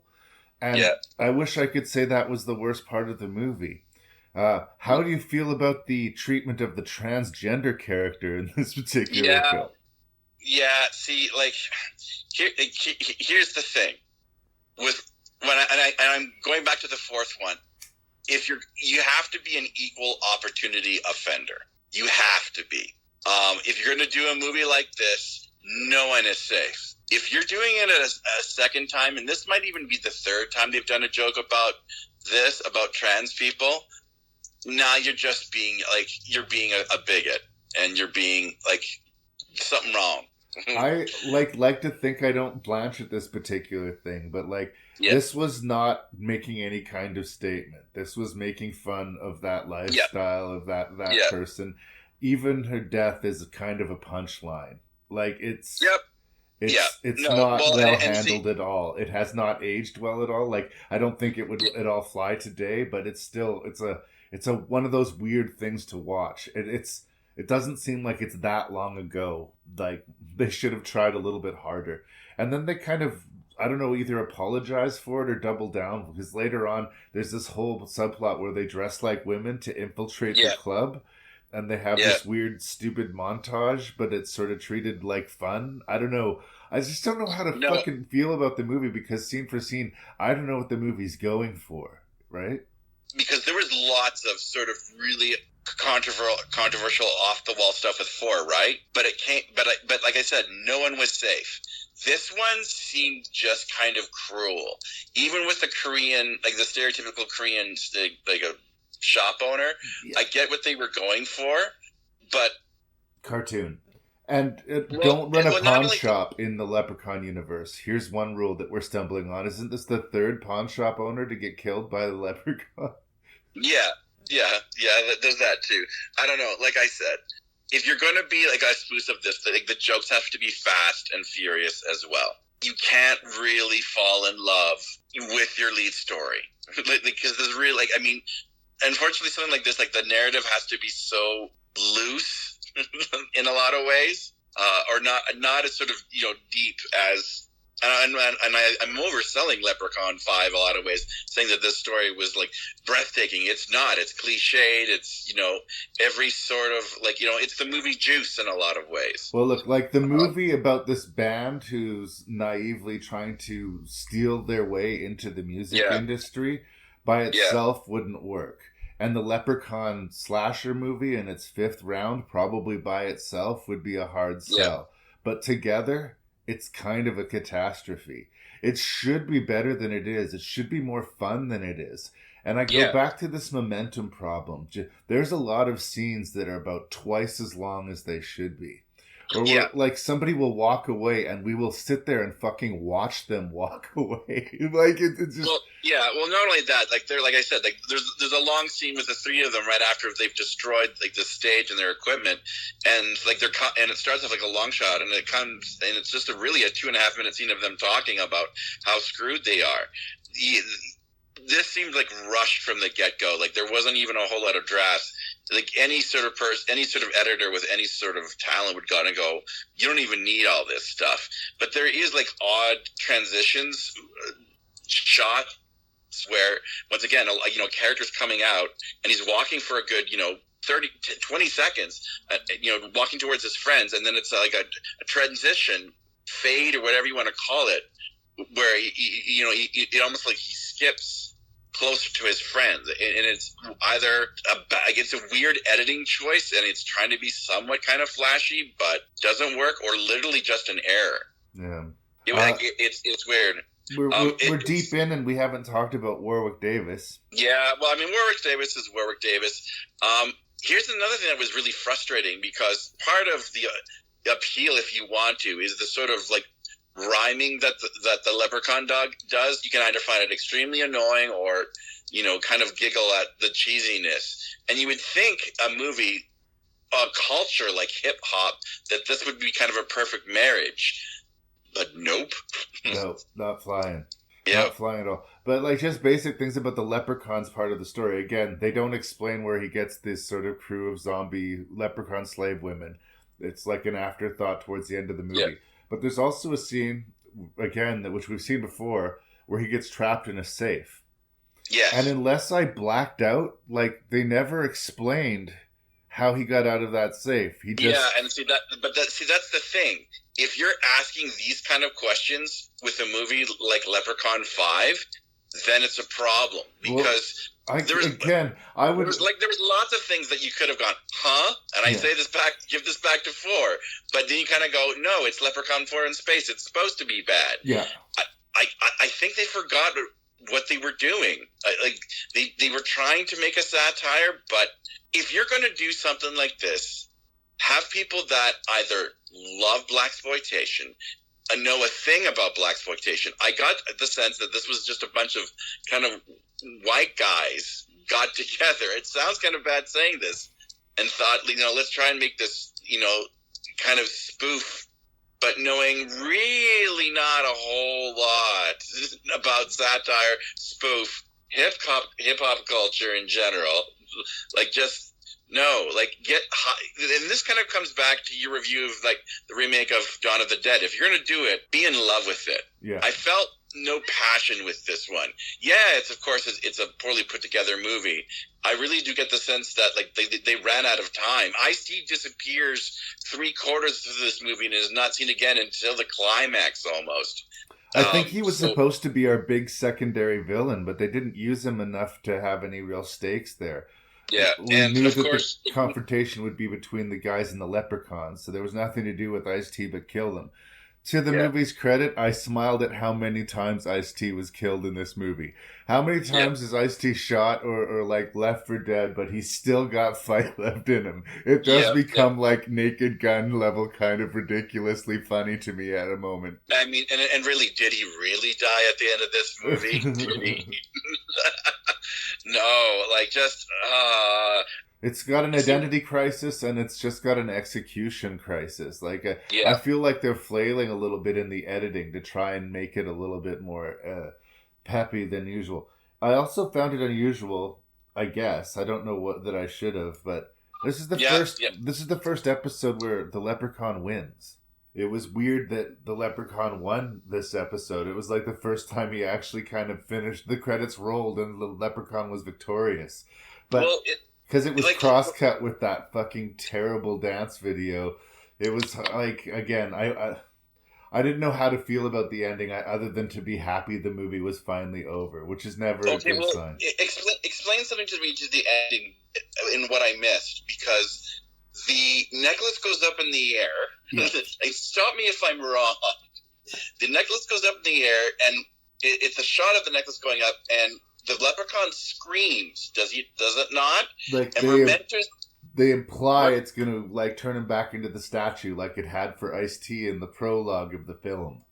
Yeah, and then the lead character, like the surviving band member, comes out and he does a rap, and we find out that he's hypnotized. Like at one point, he takes the sunglasses off towards the end, and he's hypnotized under the leprechaun spell, and he comes out. Like it makes no sense. It's absolutely the same thing like what he did with the Fly Girls. He sort of like possessed him with some leprechaun powers, but like again. I think that the movie also fundamentally fails in that character because he's trying to sell himself doing this really lame, utterly ungangster rap. It's all positive. Yeah. We're not going to be putting that image out there, but he's absolutely willing to like do crime to get famous. So like his character, he's the one that sort of begrudgingly does it. But yeah. But it's a classic horror movie setup. Like Seymour in Little Shop of Horrors, as much as we like him, he kills people and feeds them to his plant. And there's a price to be paid for that, right? So like it would have been weird in a way structurally had he won, and yet still that's the ending I was expecting. But the Leprechaun won, and I guess I should have been happy or satisfied with that, but like I said, I was just more happy that the movie was over. Is there anything else you would like to say about Leprechaun in the Hood? What was Coolio doing in this movie? Like, that was the other thing. We have this pastor scene and the church scene, and they come out and they're doing this rap and they've hypnotized people, and this Coolio comes out, and he just nods his head yes, and that's it. I think that's the one thing that the movie's saving grace is like, no movie that has Coolio in it can be all bad, right?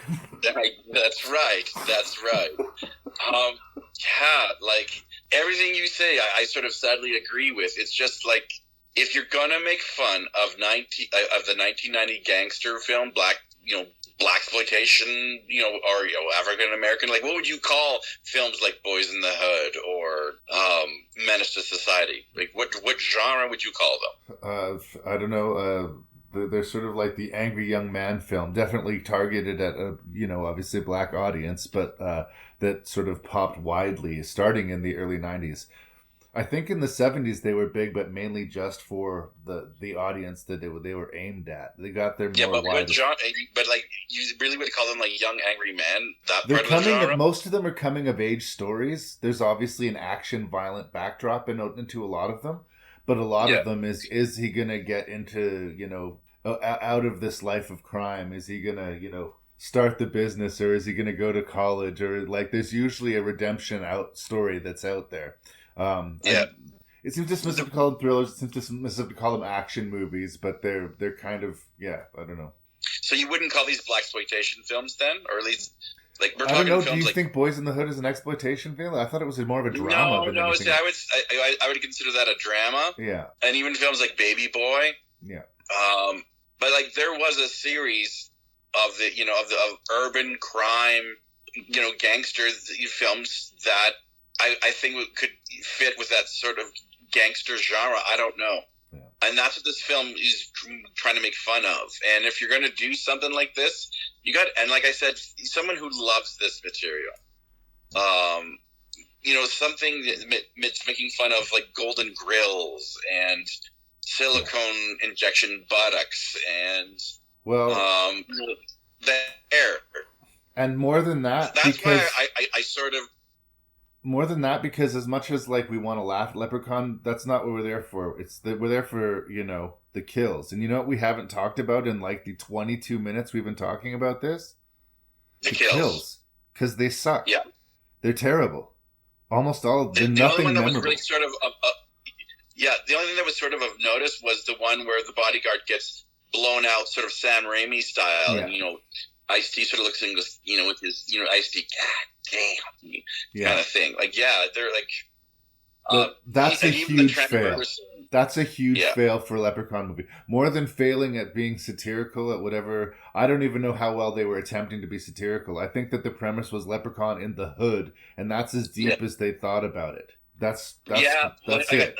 Well, like I said, get someone who loves exploitation cinema, and that that was sort of the secret sauce of 3 a little bit and 4 somewhat.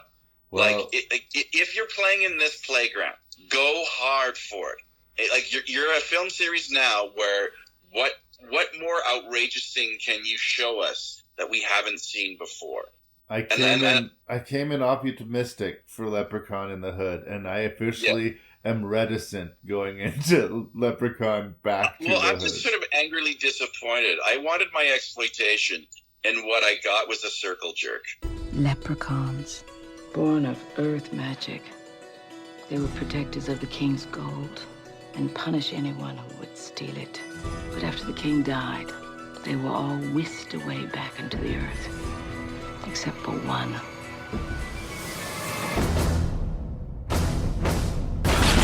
You want to hear? Yeah. I haven't smoked a good pipe in a long time. I see peril coming. You filthy mortals have tried to steal my riches. Hello, love.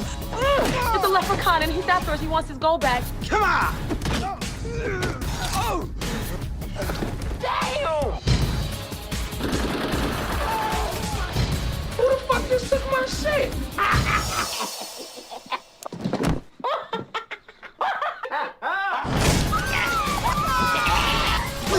You compromised all you believed in once you got the gold. No more running. I like her. You're going back to hell tonight. How tall are you, sweetie? About 3'6". 3'6". I make up for it in other areas. Oh, this is wonderful working, baby. Woo, working! Hello? Leprechaun Back to the Hood. Sad notice. This is the last installment of the Leprechaun franchise, which we will be enjoying the company of Warwick Davis. Unless he makes a cameo or something, one of the other ones. As far as I know, I don't think he does. But as far as playing the Leprechaun as our villain, this is the last. And I'm of mixed feelings about it. I still have affection for Warwick Davis. Like, I like the man, I like the actor. I recently saw video footage of him at some sort of Comic-Con type place. And not only was he signing people's DVD, but on request, he was saying, "Where's me gold?" Yeah. And I can't imagine like how tired one would get of, pushing out these catchphrases over and over again. And he did it with a smile on his face. And big respect, Warwick Davis. I'm going to say not nice things about this movie, but well played, Warwick Davis. Thank you for your contribution to the Leprechaun franchise. Leprechaun Back to the Hood is a marked improvement on Leprechaun in the Hood. But I would still, like most any other entry in the Leprechaun franchise, have a really hard time saying it was a great movie or even a good one. It starts actually pretty strong, but I think is a long, slow petering out of a movie. That's sort of the Coles Note version. That's fair. But did Leprechaun need to go back to the Hood? And if this is the last entry of the original series of Leprechauns as a final Leprechaun, I don't feel like anybody involved in this movie knew that this was, quote, the last of the series. Once again, even though it's a direct sequel to Leprechaun from in the Hood, one would think we completely start again with his origin story, and we completely start again with his powers. So again, like, they can completely reinvent themselves from movie to movie, and sometimes they're being funny, sometimes they're being scary. The last couple seem to have abandoned the scary. This one seems to be trying to bring it back a little bit.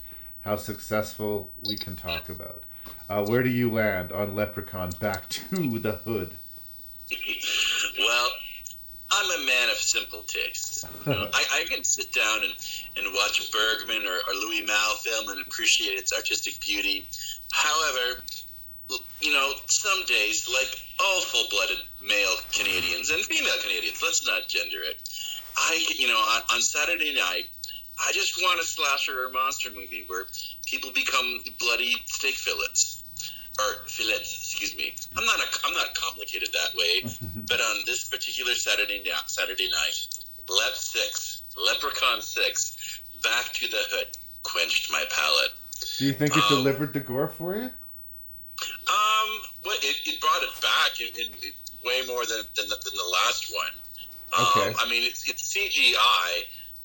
What I appreciate, though, most of all, is we have a monster movie, which hadn't really been that way since not even the first one.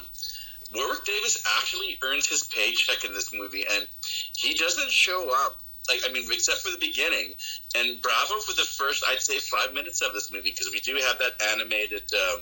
I like the animation quite a bit, actually. I thought that was well executed. Well, it's written and directed by Stephen Romaloy, who, shocker, was an animator before he made this movie, so we had some animations. But I think the people behind this franchise, and the director knew that if they were going to do something even sort of refreshing to this franchise, they had to bring back the monster movie a little bit. At least make him a physical threat. Was I terrified ever in Leprechaun 6? No. But at least, it's really, not since Jason Voorhees got smacked around like a bad donkey in part 7 has a serious monster antagonist been beaten to a mashy pulp. And he gets shot an awful lot in this movie. He gets shot so many times where I once again get character fatigue. How many times are you going to shoot that fucking leprechaun before you realize it doesn't do anything? No, I know. He's the Terminator. Dude, he gets smacked around, beaten to a pulp by a really big, tall black man before he causes that character's death. I think there's 3 scenes where, a plethora of bullets, people unload clips on this character, and, appears dead, comes back alive, and is even hit with, Cloverfield, bullets at one point. Yeah. That's one thing that sort of ultimately kind of leads it to its death. Yeah, there was weird light orbs that came out of him when he got hit with the clover bullets, but he could suck them back in. I didn't quite understand what they were going for with that. Again, I wonder if I understood more about Leprechaun lore, if that would make sense. Apparently, the connection between leprechauns and cobbling and shoemaking, there is that. So some of the stuff that they've been doing in the past does have, I guess, traditional appeal to it. To say some positive things about Leprechaun Back to the Hood, I think, once again, much like I said with the previous In the Hood movie, the cast is on point. It's not like a bunch of make-do performances. It's not a bunch of... They don't feel like first-time actors. They're committing to the ridiculous premise. And it doesn't have anything anywhere near as awkward as that, music video sequence in the previous Back to the Hood. Gone as well is the sort of the leprechaun's rhyming. He doesn't completely really rhyme. Thank you. Yes. Yeah, and I have to say the film is better for it. Yeah. Look, what they essentially end up making is a meat and potatoes slasher monster movie. This film does not reinvent the wheel and could easily disappear into the whole lexicon of monster horror slasher movies. But it was least functional, and I appreciated that. And they actually seemed to care that this here was a monster, a creature. He wasn't just a slapsticky, monster, serial killer. It was a genuine monster, which I appreciated. I think, for the first time ever, really, it's the leprechaun is some of a threat. And, this character, jumps on people, and what's with the biting again? Always the biting. I don't know. That really did freak me out a little bit. He doesn't do it as much in this one. His teeth is sharp. I don't know. Maybe it's this weird phobia of small, midget-like people coming out with sharp teeth and biting. And critters are terrifying. And gremlins are terrifying. Same idea. I think it's the idea they have to make a menace because he's so small. It's like I say, the Chucky problem. You feel like you could just... believable this time. Yeah. But you feel like you could grab him by the scruff of the neck and throw him across the room, given the opportunity. And how do you make this guy look and feel intimidating? Well, you show that maw full of sharp teeth and what it can do if he gets too close. And he changes his eyes early on red, which, it's a cheap special effect, but once again, I was like, oh, okay. They're at least attempting to make him threatening. Yeah. And I appreciated it. That's another one of the positives I was going to say. We have the leprechaun just being a little leprechaun shit. He's after... These people do find his gold in this place. It was supposed to be a youth center. They spend it, interestingly. Instead of just the gold, they've actually spent it, so... he has to retrieve it. One of them memorably has a gold tooth placed in her mouth, and that was a regrettable decision for her. So like it's mildly changed up, and we get to see was it 3 where he was in Vegas? I'm already getting them confused. But where we get to see the Leprechaun doing his thing and just being a little shit. Yes. Other times we've sort of relied more on secondary villains, and I guess there is the sort of bad or the more bad guy gangsters that are in this movie. But really, Leprechaun is our focused villain, as should be, as it is a quote Leprechaun movie. Yes, he is the Terminator. Oh, hold on, we're being invaded. Hey, sweetie. Hey, Maya, what do you think about leprechauns? I think they're real. Wow. I wasn't sure, but now that you think it, I think it too. All right, little guest appearance from Maya there. Classic. So I think basically what we're saying is that we both like seeing the leprechaun kind of cut loose and doing his thing. He's not just getting his gold back too. If you're in the wrong place at the wrong time, you're bad luck. It's bad. You're bad luck. There's that one woman who's just in the massage parlor, who gets a massage from him bizarrely. But I thought she was Shania Eddie, Yolanda. Okay. Yolanda's death is kind of lame. Well, her neck break is lame, but she didn't steal from him. Is my point. No. Like she was just wrong place, wrong time. And it makes Leprechaun's menace that much more. Like you don't have to wrong him to face his wrath. You can just be in the wrong place at the wrong time. It makes him a little more evil. Yes. I actually do want to shout out to like the cast because they actually do hold this movie together because it is a somewhat weak script. But Paige Kennedy is of course Jamie. Sticky Fig is that sort of henchman. To the main bad guy, Cedric. But yeah, Paige Kennedy is Jamie. He's doing his best sort of smoky impersonation from that Chris Tucker did in Friday films. Right. But the violence is also brought back. One of the things, and I know like these movies are like very, very low budget, get them out kind of quick, slam, bam, thank you, ma'am type of movies. But the film does like to cut away a lot and not show the deaths. Like you hear a scream and that's it. Once in a while, and it gets somewhat annoying. And once again, it shows up in here. But we do have like death by like jaw ripped out.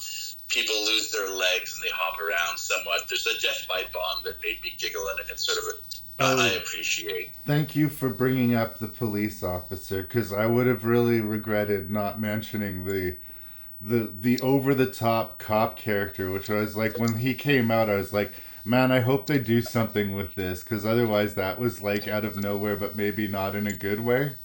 But it was actually a deliberate, like when he gets his leg ripped off, but that doesn't take the fight out of him. Like he still wants to go. It's like right out of Monty Python and the Holy Grail, the Black Knight, and like it's really fucking absurd. And that would have been good enough, but then later on, the leprechaun uses the leg as a prop for a sight gag. Like. Too far? Did they ring it too many times? Arguably, but I will admit that did make me smile across the board. See, like this film did kind of made me snicker in a couple of parts.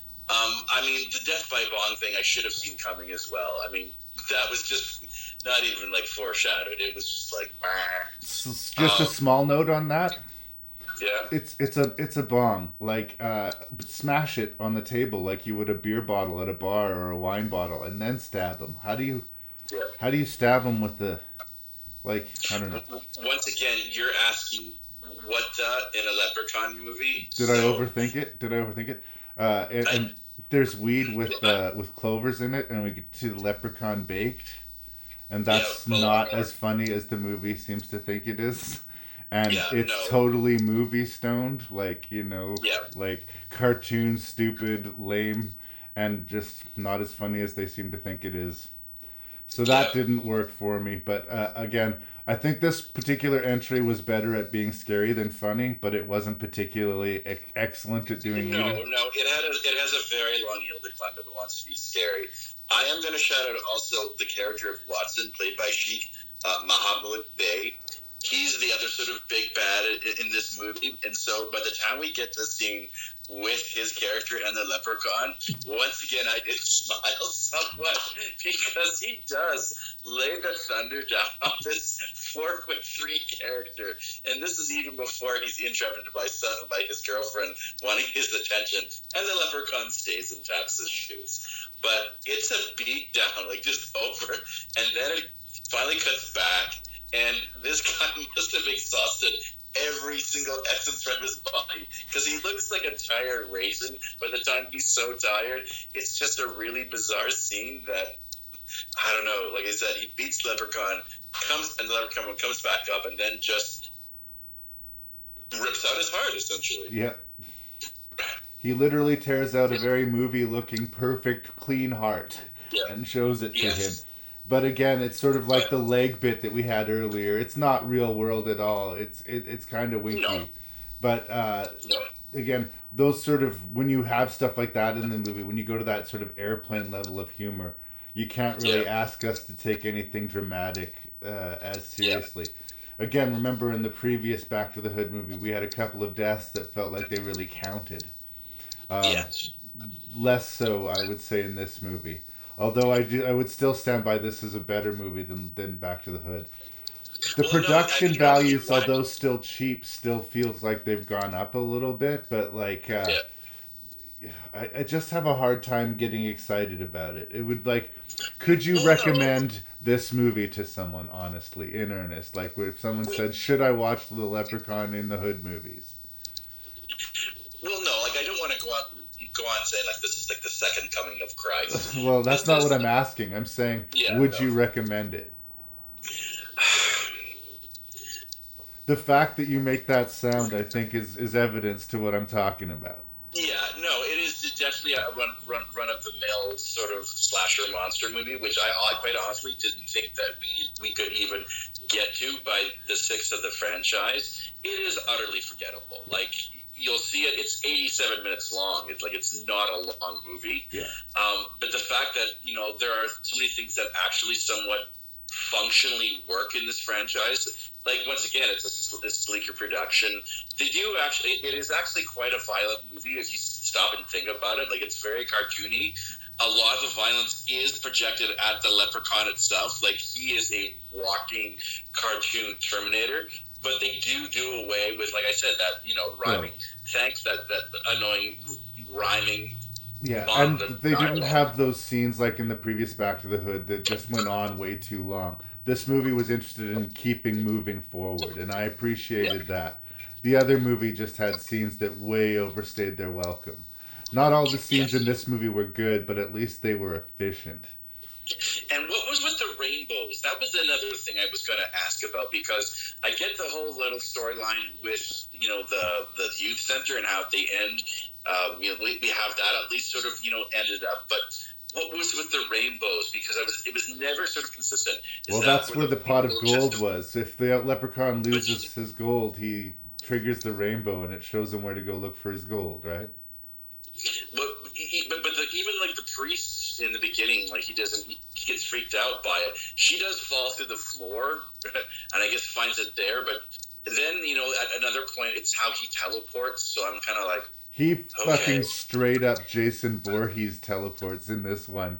But again, I guess he's a leprechaun and of the fairy folk, and they did reinvent his origin at the beginning of the movie. So again, like every other leprechaun, who knows what his power set is? Well, no, like I said, he's a full-blooded monster in this film. Honestly, there's a lot of sort of similarities to. I'm going to compare, Friday the 13th Part 7, the New Blood, to this. It really is they really. If you hated the character of the Leprechaun and wanted to see him beat to a pulp, this would be this film for you. Fair enough. I mean, as an entry in the franchise, it is one of the better ones, but it's the Leprechaun franchise. Yeah. So. Well, and again, that's where I'm at. I think fatigue has officially set in. Good enough on Back to the Hood, I think? I imagine we've probably gone long enough.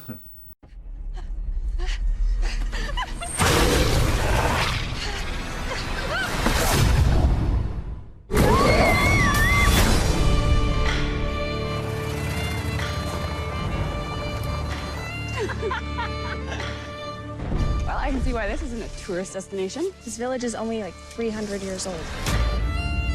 Whoa. Now that's creepy. There's a lot of things about our village that people don't know about. A lot of things that, well, we like to keep private. If it's real history you want to see, you need to see the Stones of the Gods. It's a 7-hour hike from here. But you can always stay in one of the cabins down the road. Cabin in the woods. Let's not delay.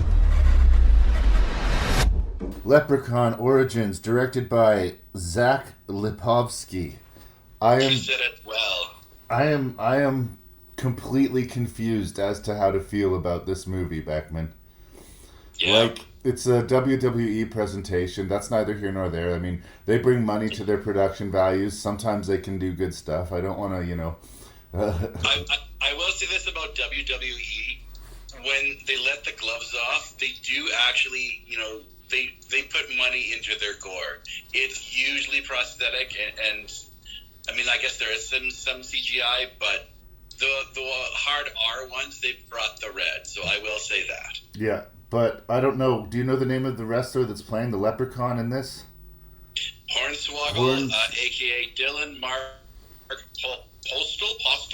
Okay. I've seen him before. He used to be sort of like a part of a tag team. Again, I am not a wrestling fan, and that's to my benefit in this movie, because I think if you came to this movie wanting to see this guy's performance, you were going to be disappointed.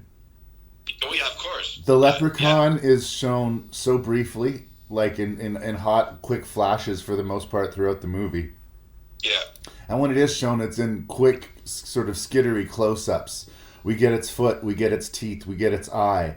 And at first I thought they were doing this to, be patient, keep the monster in the darkness. But the longer the movie went on, the more I became convinced that they did not have a good leprechaun to show us. The other problem was that I don't know that I have loyalty to the original, quote, franchise of Leprechaun, but this doesn't feel like in the same kind of movie at all. It seems like, other than there being a leprechaun in it, there's nothing to connect the two. Like, I think there's a line or two that references the first movie, but there's no real connective tissue here. Like, it doesn't look like a remake. It doesn't look like a reimagining. There's no humor or fun to the movie at all. What it does have going for it that I think no other Leprechaun movie truly had to this point was actually decent production values. It's set in Ireland, but it's clearly shot outside of Vancouver, between the tree lines and between all of the Canadian, supporting actors. It's a pretty dead giveaway. If you know what to look for, you can tell when a movie's made outside of Vancouver. This movie was made outside of Vancouver. Brendan Fletcher is a rock-solid Canadian character actor, been working in the business for years, and once again, he shows up and is the best part of a not very good movie. He is a Freddy versus Jason fame. That's right. He's been another movie made in Vancouver.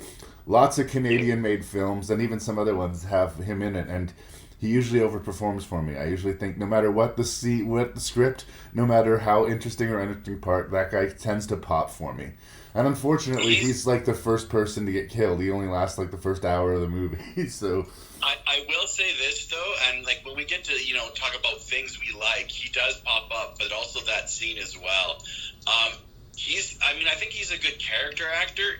He has this charm about him where he's not quite the asshole, not quite the he's not quite the asshole character. He's got some charm to him, some swarmy charm that just seems to work for him.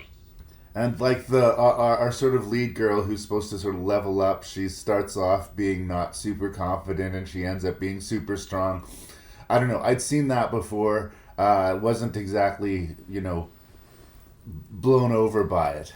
But I have to go back to this, I think the key difference, maybe, is the animalistic approach on the Leprechaun. I think that the writer-director wanted to make this a fucking scary monster movie. And I understand that impulse, but by doing that, you've taken anything recognizable out of the Leprechaun franchise. Again, I don't know why this is attached to the Warwick Davis Leprechaun world.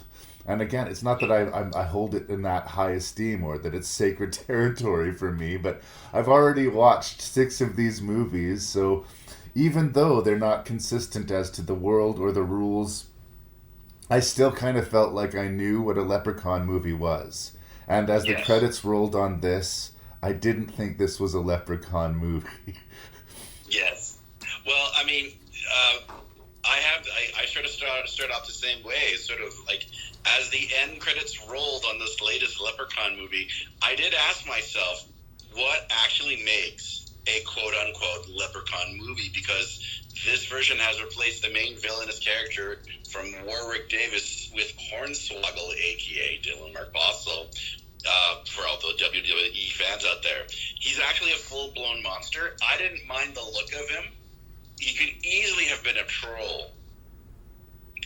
But I do like the fact that they let him run around in the shadows for a good little while, and he's got that little house to himself that he can be all stealth and get in and cause some serious violence. As you've guessed it, they played it straight this time with the Horde. Whether you consider that a good or a bad thing is up to you. But it is a reimagining of it. They do play it straight. And because of the WWE production, it's just sort of a smidge above the sort of sci-fi monster movies that they do. Sort of. I also want to shout out Gary Chalk, who's also in Freddy vs. Jason, by the way. He plays that guy that sort of tricks them at the pub, the main... His Irish accent's a little shaky for me, but I get it, Well, are we going to go there and pick apart Leprechaun origins that way? No, I recognize that. That's one of the Canadian supporting actors that I recognize. He's just like, oh yeah, this guy works out of Vancouver. He's done a lot of TV and cheap horror. Yep. But one thing I did sort of come away with Leprechaun Origins as well is that if anything with this movie, it's a testament that you should really know your romantic partner well, because either he or she at some point will most likely leave your ass behind when the Leprechaun shit goes down. This sort of examination of like the human condition of positive romantic relationships are not well, they get a bad rap here because not once but twice are there scenes where one of the partners, one of the partners falls down and is clearly about to, die from Leprechaun, and their partner leaves them in the dust. Yeah. The first time I'm kind of like, whoa. The second time they do it, at least the character acknowledges that and says something, but twice that happened, and I kind of went, interesting. Yeah, I think that the writer was trying to make it a little bit about, the sort of Night of the Living Dead, we're gonna eat each other. Instead of getting together, cooperating to face this threat, we're gonna fight each other. And it did seem that fully one half of our characters were completely unlikable. And the other half was just kind of so-so, because you just wonder, why are you interacting with these other two? Why do you hang out with these people if they're that terrible? But again, these are not rich characterizations, but we don't look for them. These are lambs for the slaughter. Literally, they've been tricked into going to this cabin so that the locals can sacrifice them to this leprechaun. I think that I missed having access to the leprechaun. Like I said, they were deliberately keeping him in the shadows, trying to make him scarier and make him a monster. But as silly and campy as "I want me gold" is, I would have liked to know what that thing really wanted other than to kill them. Like, it's an ancient fairy creature. It's supposedly intelligent, and it might as well have been the Tasmanian devil or the chupacabra. There's nothing really about leprechaun lore other than it likes treasure, Well, it's also sort of kind of made a pseudo deal with the villagers where they have to sacrifice tourists who come once in a while and leave little trails of gold because they have possession of some of their gold. Spoilers. I'm going to give it some points. Here's some stuff that this got that none of the other leprechauns do. It has a couple of really solid horror movie kills. There's a dude who literally gets his spine ripped out in a kind of slowly... It's not overly convincing, but we hate that guy. We like how drawn out and awful his death was. And there's also a fantastic death by human error in this movie. Done with delicious prosthetic practical effects. This woman accidentally takes an axe in the face from her friends, and it is brutal and delicious. Like, I totally saw it coming, but it still made me smile, and it was like, that was a moment that this movie needed, and there it is. Thank you for that. No, it definitely made me sort of turn my head and go, you, sir, have my attention. I was going to say, what this movie gets right are the fleeting moments of genuine gore and terror. There's a sequence where our leads, the death of the one boyfriend, our good Canadian boy, where they're tied up to the trees, and the monstrous leprechaun comes in, and one of our actors is like bleeding out from these claw marks that have been ripped out on his belly. But it is the whole setup and the execution of the scene, because they are generally screaming and generally terrified. It almost had a sort of Wrong Turn the Hills Have Eyes kind of level. It was just really well done. But sadly, scenes like that are sort of few and far between. Yeah. We had the axe death. We had the spine thing. Like, basically, and we even have one, where one of the townspeople is impaled and he's sort of, still slowly dying and whatnot. So the deaths, like, there are genuine scenes of horror. It kind of felt like if it's going to go there, go extreme and make almost like a monstrous Texas Chainsaw Massacre film. I didn't feel like they were giving kid gloves. Like, I didn't feel like they went extreme enough as far as the kills for me, but they were having zero fun with it. It was like the other end of the spectrum. Whereas the Warwick Davis movies seemed to abandon the horror aspect the deeper we got into them. This movie starts out, we are not funny. We are not a funny movie. This is a scary movie. I also got sick in a way, not just the POV shots, because I understand that's a good way to hide your creature, but the weird filter they would put on it, this sort of like... Yeah, that Predator vision cam, whatever, the Predator vision, they went to the I'd probably like too many times with They're that. over-reliant on it. Like, they found something that they worked, hey, here, our monster's in, our monster's there as long as we have this point of view shot. And I get it, keep them in the shadows, make us want more, like, so when the creature shows up, it's like, oh shit. But I got worn out of that tactic. And the characters seeing the creature, but us not, to a point. But eventually we are there to see this leprechaun in this Leprechaun movie.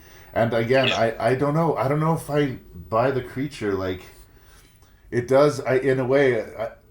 It made more sense to me once I saw the creature. Oh, that's why we've been doing all these point of view shots. That's why it's been, from the character's perspective. And that's like, because to me, the more they focus on the creature, the more it kind of looks so to me. So you don't like the design of it? Not particularly. It doesn't look like a leprechaun to me. It just looks like a little feral creature. Yeah, no, I agree. It does look like very much like a troll or goblin more than a leprechaun, but I didn't mind at least that sort of interpretation. If you're going to go scary, I do think like it's been playing with that whole monster movie oeuvre, for a while now. Now it's full blown there. It's also a liar. This film is a lie. I mentioned it earlier before, but if you look at the runtime, they said it's like 90-some minutes. This movie is an hour and 15, barely. The end credits, like he was showing the layer of it, and then there was one more. It just kept going. It just kept going in order to pad it to a feature-length running time. This is a classic sort of tactic that you're in a movie that's not quite there, where they're like, they shot everything and they still haven't got it to 80 minutes. So all of a sudden the credit scroll is slowed so that it takes 10 minutes. Or there's, bloopers or, just weird footage that they've inserted at the end. It reminded me of the Leprechaun in the Hood movie where we did that leprechaun dance video that to me felt like a deleted scene from previously in the movie that... It was too bad to actually include in the movie for real, but as an afterthought, once everything was wrapped up, we'll include it. When you see that shit in a low-budget movie, or any movie really, you know that it's like vamping. It's like when you're doing a bad stage show and you're just eating the clock with the audience. On some level, the audience knows that you're just chewing the time right now. And I felt it. Yeah. I do have a question about the ending, though. The last shot.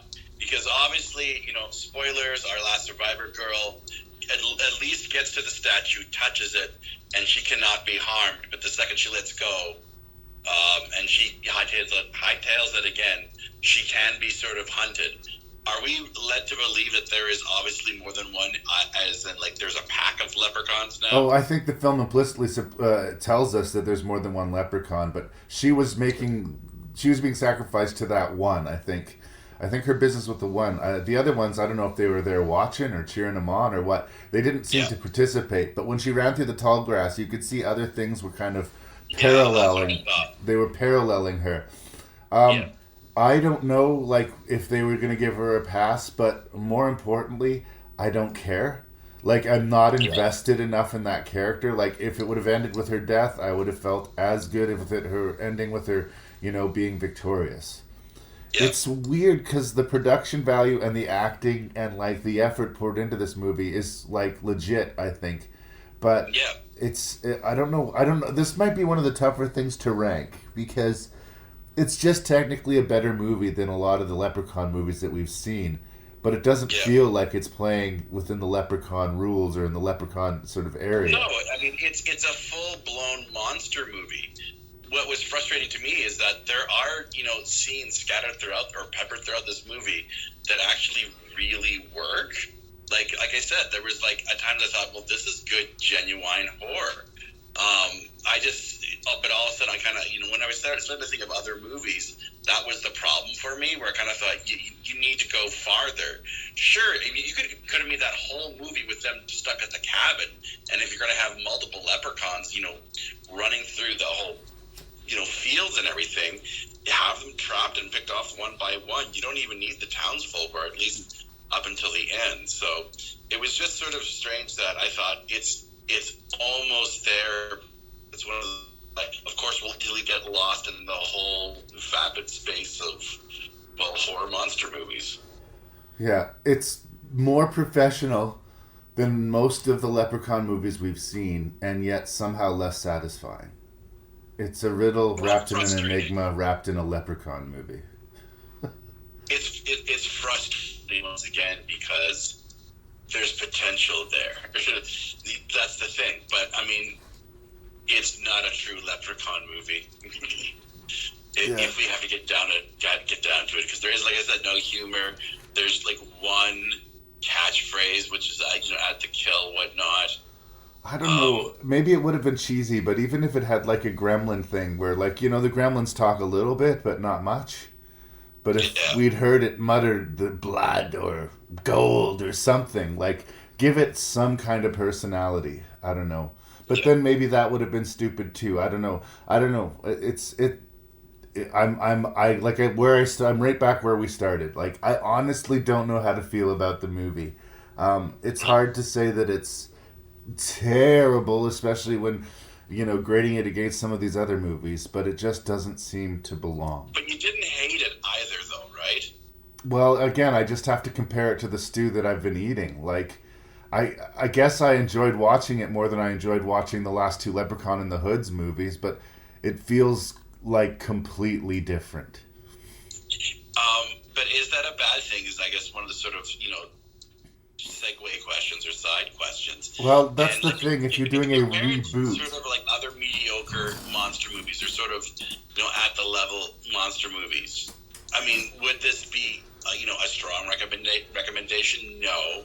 But if, you're bored and it's there, if you need that sort of monster movie fix, there are definitely worse ones. Well, again, if you're reinventing it or rebooting it, obviously you're gonna make it yours. This one's definitely more of a horror. This one, they've redesigned the Leprechaun. Like, I get that. But I feel like you should honor where you came from to some degree. Because that's what you're making your money. Like, you assume that somebody who watched the original Leprechaun franchise and liked it would watch this and like that. And they're completely two different entities. Yes. So when I do my ranks, I'm ranking Leprechaun movies, and this is a movie with Leprechaun in it, but it's going to be tougher for me to rank. Like, I can't decide. There are things about it that are just undeniably better than a lot of the other Leprechaun movies. But there are things about it that just don't make it feel like it honors the franchise. Not that the franchise is such great stakes, but like it would be like if you did a remake of Friday the 13th and all of a sudden Jason talked. Wow, that's a bold comparison. Well, it's like they did a remake of Leprechaun and Leprechaun suddenly didn't talk. That's all I've really changed, right? Yeah. So would you say that Leprechaun Origins is the quote-unquote black sheep of the franchise? Well, again, I say I don't know. I'm going to wait till I do the ranks to sort of make up my mind. It was an easier watch in a lot of ways. I knew what I was getting right away. I knew what I was getting, and I got it.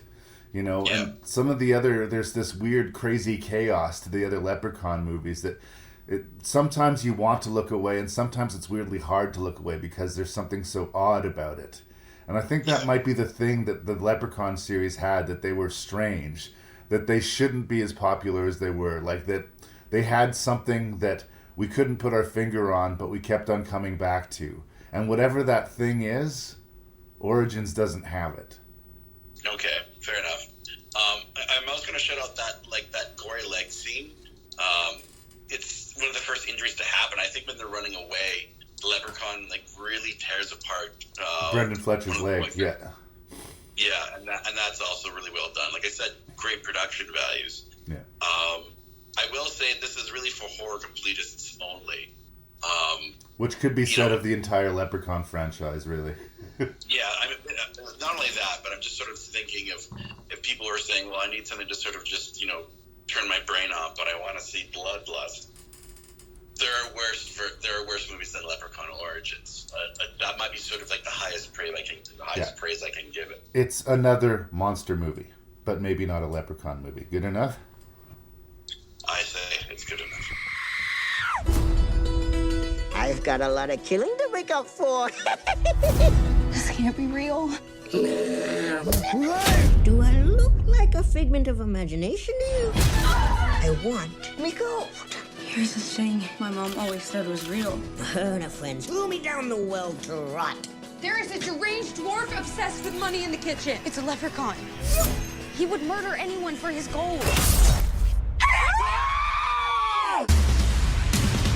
Why you look so sore? Audiences love lots of gore.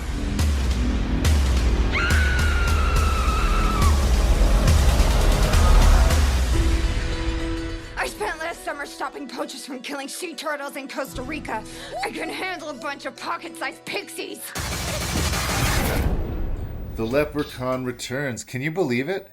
It's been 2 months. This is the last review for the Leprechaun franchise. We did it, brother. This feels real. I feel weepy. I feel weepy. Oh. Well, here's my first question, I would say, upon watching The Leprechaun Returns. I had sort of stopped watching sci-fi original movies quite a while ago. Yeah. Because they just weren't good. Like, they just hadn't been good. And I'm not, foaming at the mouth over this, but it's the first sci-fi movie I've watched in a while, and it seems to have fairly decent production values, and, I wasn't embarrassed for them, which is traditionally how I felt a lot of the time about sci-fi originals. This also feels like, for almost the first time in the Leprechaun franchise, like a canonical sequel. Like a sequel that actually gives a shit about what happened before, at least when it comes to the original Leprechaun movie.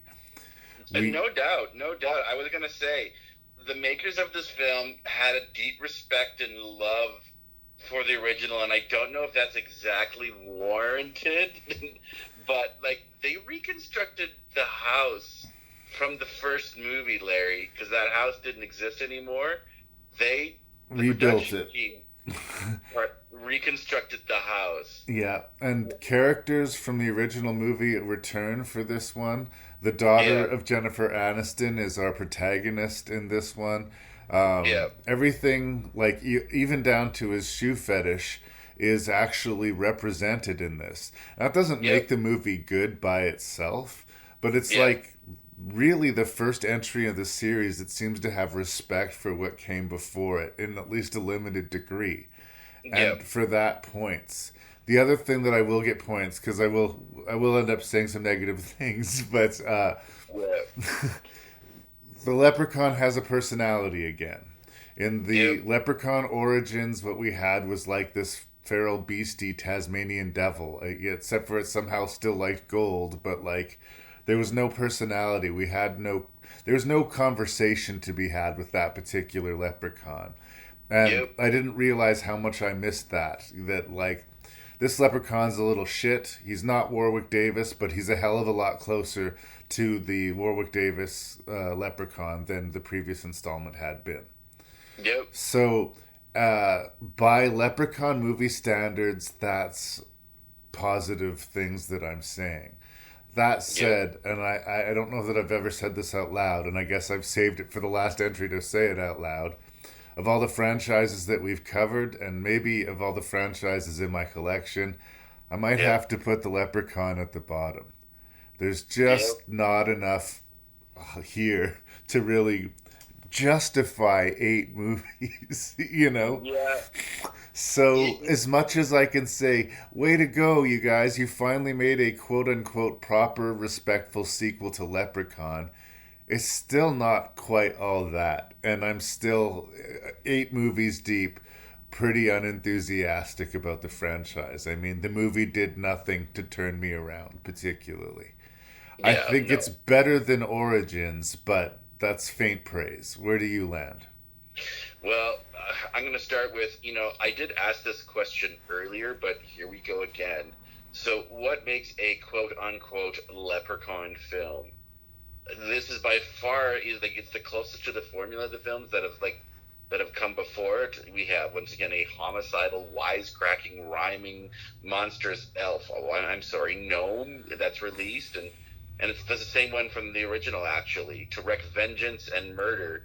Because I think he really likes it. The gold really here, it's not the MacGuffin at all this time. I mean, it's there, but this version played by Lyndon Porco, he loves the killing because it gets his blood a moving. See what I did there, Larry? Yeah, well, he enjoys himself. The limericks are back. I think that they might be slightly better in that, they have rhyme structures that make sense. Some of the other ones were not just cringy because the jokes were bad; they were cringy just because there was no symmetry to the execution of the rhyme scheme. It was a mess. So these ones, I feel like they tried a little bit harder. And yes, we have scenes that are funny, and yes, we have scenes that are scary. It does tend to do one or the other. Very rarely does it sort of do both. Yeah, I know that's the thing. For this being the last film in the franchise, as a quote-unquote Leprechaun sequel, it is one of the stronger ones because there are little shots or moments where the Leprechaun is creepy, or at least imaginative. But there's things with his hat that he does quite well. And also, I'm just gonna shout out to the director Steve Kostansky or Kostansky. I'm sure I'm saying that incorrectly.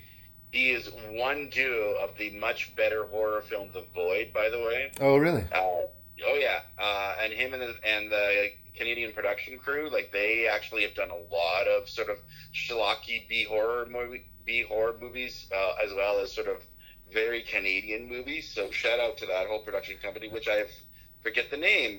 Well, I don't mean to be dismissive. It's impressively mounted. Like I've said a lot of times in the past when I'm looking at sci-fi movies, not only are they cheap, but they look cheap, they feel cheap.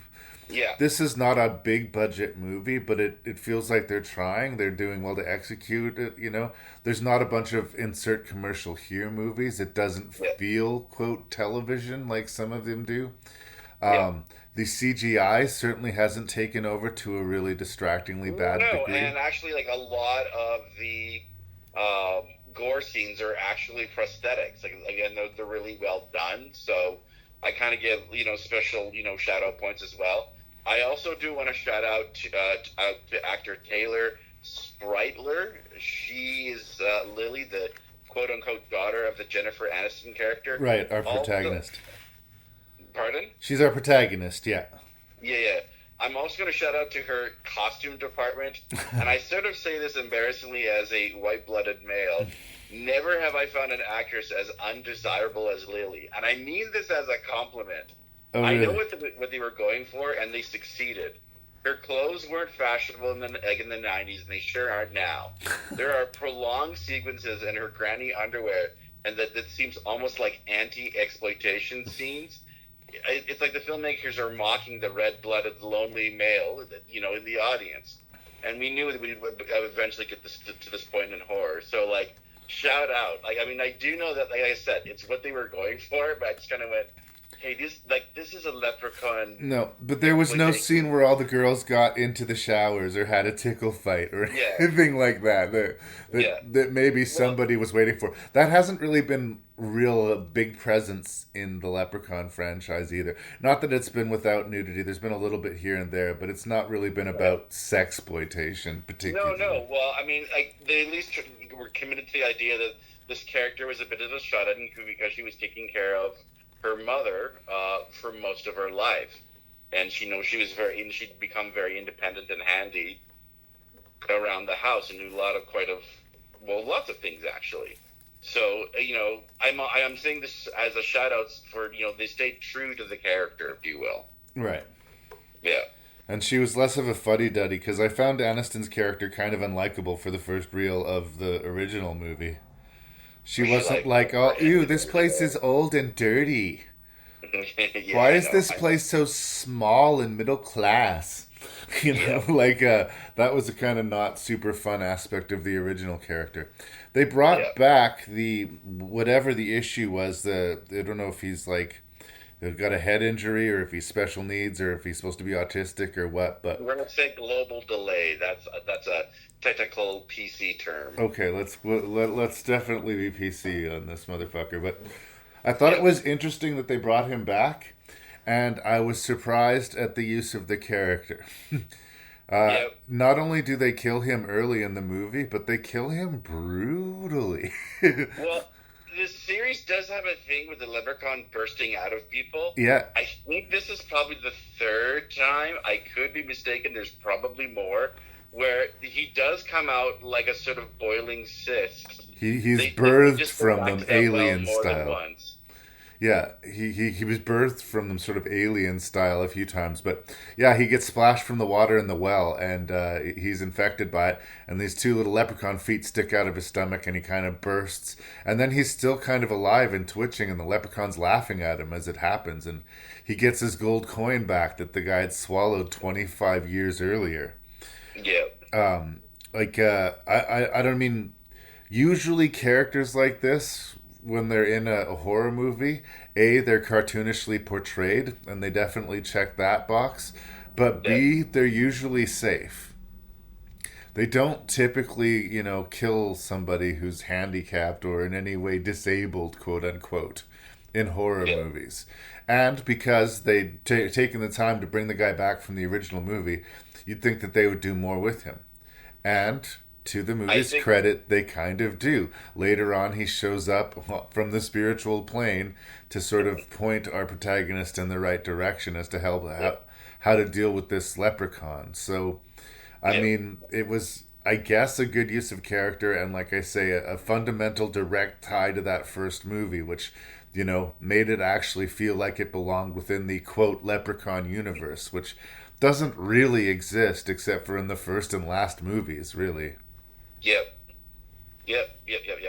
No. Well, I think they did. It was merciful, but also smart that they did kill that character about a quarter, not even a quarter of the way through the movie, enough to get him at least some screen time and reintroduced to the world. And it was a nice touch that they were throwing back to the original, and in this reboot. But I mean, another 90 minutes with that character, and it just a sour taste in my mouth. No. That's the thing. We don't necessarily want him for the whole movie, but we're kind of not sure how to take his sudden, just terrible death. Yeah. And it does split the difference between the leprechaun, getting his gold, give me gold, and him just being a random dick. Like, if you're a mail carrier and you happen to cross paths with the leprechaun, he's going to squish your head.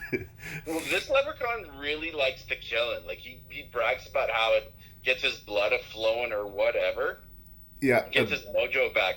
Like, the gold is really insignificant in this particular one. Well, he gets more powers. The more of his gold he gets back, the more power he has. But it hasn't stopped him from enjoying his just going about being a little evil shit. Yeah, no, like, he clearly is going out of his way this time to be just out and out homicidal and mean. I do want to also mention the other red shirts. And they're really just fodder for the leprechaun, and the countdown is on for their just ends. But we've got all the generational stereotypes. For all, like, I will say this, for the stereotypes of women in the series, there seems to be a lot of the toxic male stereotype showing up. I'd say from a couple, for a long time. Like, they're really aggressive, horny, bullyish, rich, dumb. Well, look, as much as the horror genre is criticized for the dumb bimbo character, which is guilty of having, the asshole jock character is every bit as much as the staple and cliche. But for some reason, people have a less of a problem with it. Yeah, and I don't have a problem with it. I don't at all. I just, it is very much a stereotype in slasher films, and I could not wait for these characters to leave. Well, that's sort of the idea. They want you to have fun with this movie, and I appreciate that. It's a Leprechaun movie. They don't want you to be devastated by these. So when that sheet of solar panels comes down and cuts the dude in half, you can kind of like go, oh, and like smile a little bit. Like, you're not like, oh, that was a real person with people who loved and cared about him. And, someone's going to have to tearfully inform the parents. So, none of this matters in this world, The one chick who's so duplicitous, and then the leprechaun promises he won't lay a hand on her. So he just uses his magic to kill her, and he doesn't touch her to kill her, and turns her into a human sprinkler system. Like, it's over the top, but of what we would expect from the leprechaun thing. He is guilty of Freddy Kruegering, which is something I'm not as super fun with. Like, when it's not good enough that he kills you, but he makes fun of you and laughs at you as you're dying. But I mean, like, that's Leprechaun. I get it. Yeah, that's Leprechaun. And they did go too many times to the well with that sort of selfie gag. Yeah. I mean, once or twice, and it was like they came on top of each other. So after a while, I'm like, wow. Anytime you're doing a gag that's right now, today, like super hip, you're immediately aging your movie. Yeah. People will watch this and, hey, remember when people were obsessed with selfie sticks and all of this? No, Leprechaun returns. I will say this, though. I think I really am done with the Leprechaun films. I always sort of knew that we were sort of swimming in below at the bottom of the barrel, type anythings. But it is good to sort of refreshing that hopefully we're going on to smarter horror films. Because I agree. Out of all of the sort of Ranknreview film series, this by far is probably the worst. And I say that lovingly, Leprechaun fans. I might be in the mood to watch a dumb slasher movie, and I'll throw in a random Friday the 13th. I'll throw in a random Nightmare on Elm Street. I might show somebody Leprechaun in space on a right night just to give them the experience of it. Yeah. But yeah, like I said at the beginning of this sort of odyssey that we came on, I got a really good deal on all 8 of the Leprechaun movies at once. And then as I was looking at the packaging, once I got it home, a little bit of buyer's remorse set in. I was like, how many of these are going to be any good? Again, I think this last entry... if this had been Leprechaun 2 instead of Leprechaun 8, I would be really interested to see where the series was going. But this is Leprechaun 8, and no. When? Yeah, I guess I'm just mad that this is a slasher film series and Dr. Giggles never made it past like the starting line. Or there's been no secret to behind the mask even. Yeah. Flawed though that may be, give me more of that, right? Yeah. I guess we've stopped talking about Leprechaun Returns. Is there anything else you want to say, or should we get into the ranks? I say that Shocker also should have got a sequel. That's how much I don't care about Leprechaun Returns. No, Ooh. that's mean. That's mean. You know what? Leprechaun Returns as a sequel, yeah, it's definitely one of the stronger ones. It does have impressive special effects and murders. As a sort of joking psychopathic homicidal slasher film, it's one of many. Yeah. Again. And I do kind of miss Warwick Davis. I don't know what exactly he brought that this guy didn't. I don't think this guy sucked, but it wasn't Warwick Davis. I thought he was good. Yeah. He had a little nastier edge to him. All right. 2 months in, let's do the rank, brother. All right.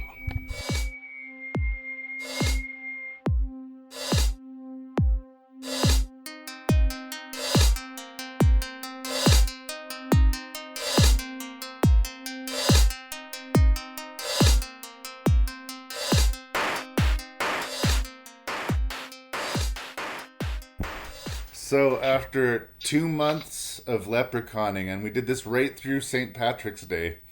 Yep. 8 Leprechaun films, 1 week at a time. Here, Lee Beckmann and I sit to rank all 8 of the Leprechaun movies. Please, Mr. Beckmann, what was your least favorite Leprechaun movie, and why? Well, first of all, I just want to say thank you for being here. And to all the audiences out there. I feel like I should apologize to you, frankly, rather than you thanking me. Well, no, but I mean, whose idea was this, though? I mean, I think, I can't remember, but really, like, we've been hard on this series somewhat. What is, like, one good thing that came out of watching the Leprechaun film series, Larry? What is something that you've learned? Well, I think I actually like the metric, especially of doing a franchise thing, doing the reviews one at a time, like a week at a time, I mean. I do find when I watch them all and then have to do the reviews all at once, sometimes the episodes will get a little bit blurred in my head. Yeah, I did have to go back and look at the narratives of at least, like, I think the first 4 films, just to make sure I got... Well, right before we hit record, correct. I was, like, confirming, third was the one in Vegas. Okay, right, because, but it would be much worse if I was trying to review and remember all of it all at once, as opposed to taking the approach of one at a time. So I like that as an approach, especially to doing an episode where it's a series. So that's a good thing. And I still come out a fan of Warwick Davis. I still have a lot of affection for that guy. But I will be ranking these 8 movies the same way you are. But I still would have a real hard time, like, warmly endorsing most of them. No, this is really for, like, hardcore film nerds, horror movie completists, and Leprechaun fans. And, like, for all those out there, which I'm sure none of our audience members list are, or maybe, you know what, maybe there are, who knows, I could be full of crack, so I don't know, but it's a journey that's sort of that takes somebody full circle, from being like the adolescent kid who watches the Leprechaun movies because that's what they do instead of having sex, to the middle-aged married men wwho watch Leprechaun movies because that's what they do instead of having sex. Was that too much information? I can edit that.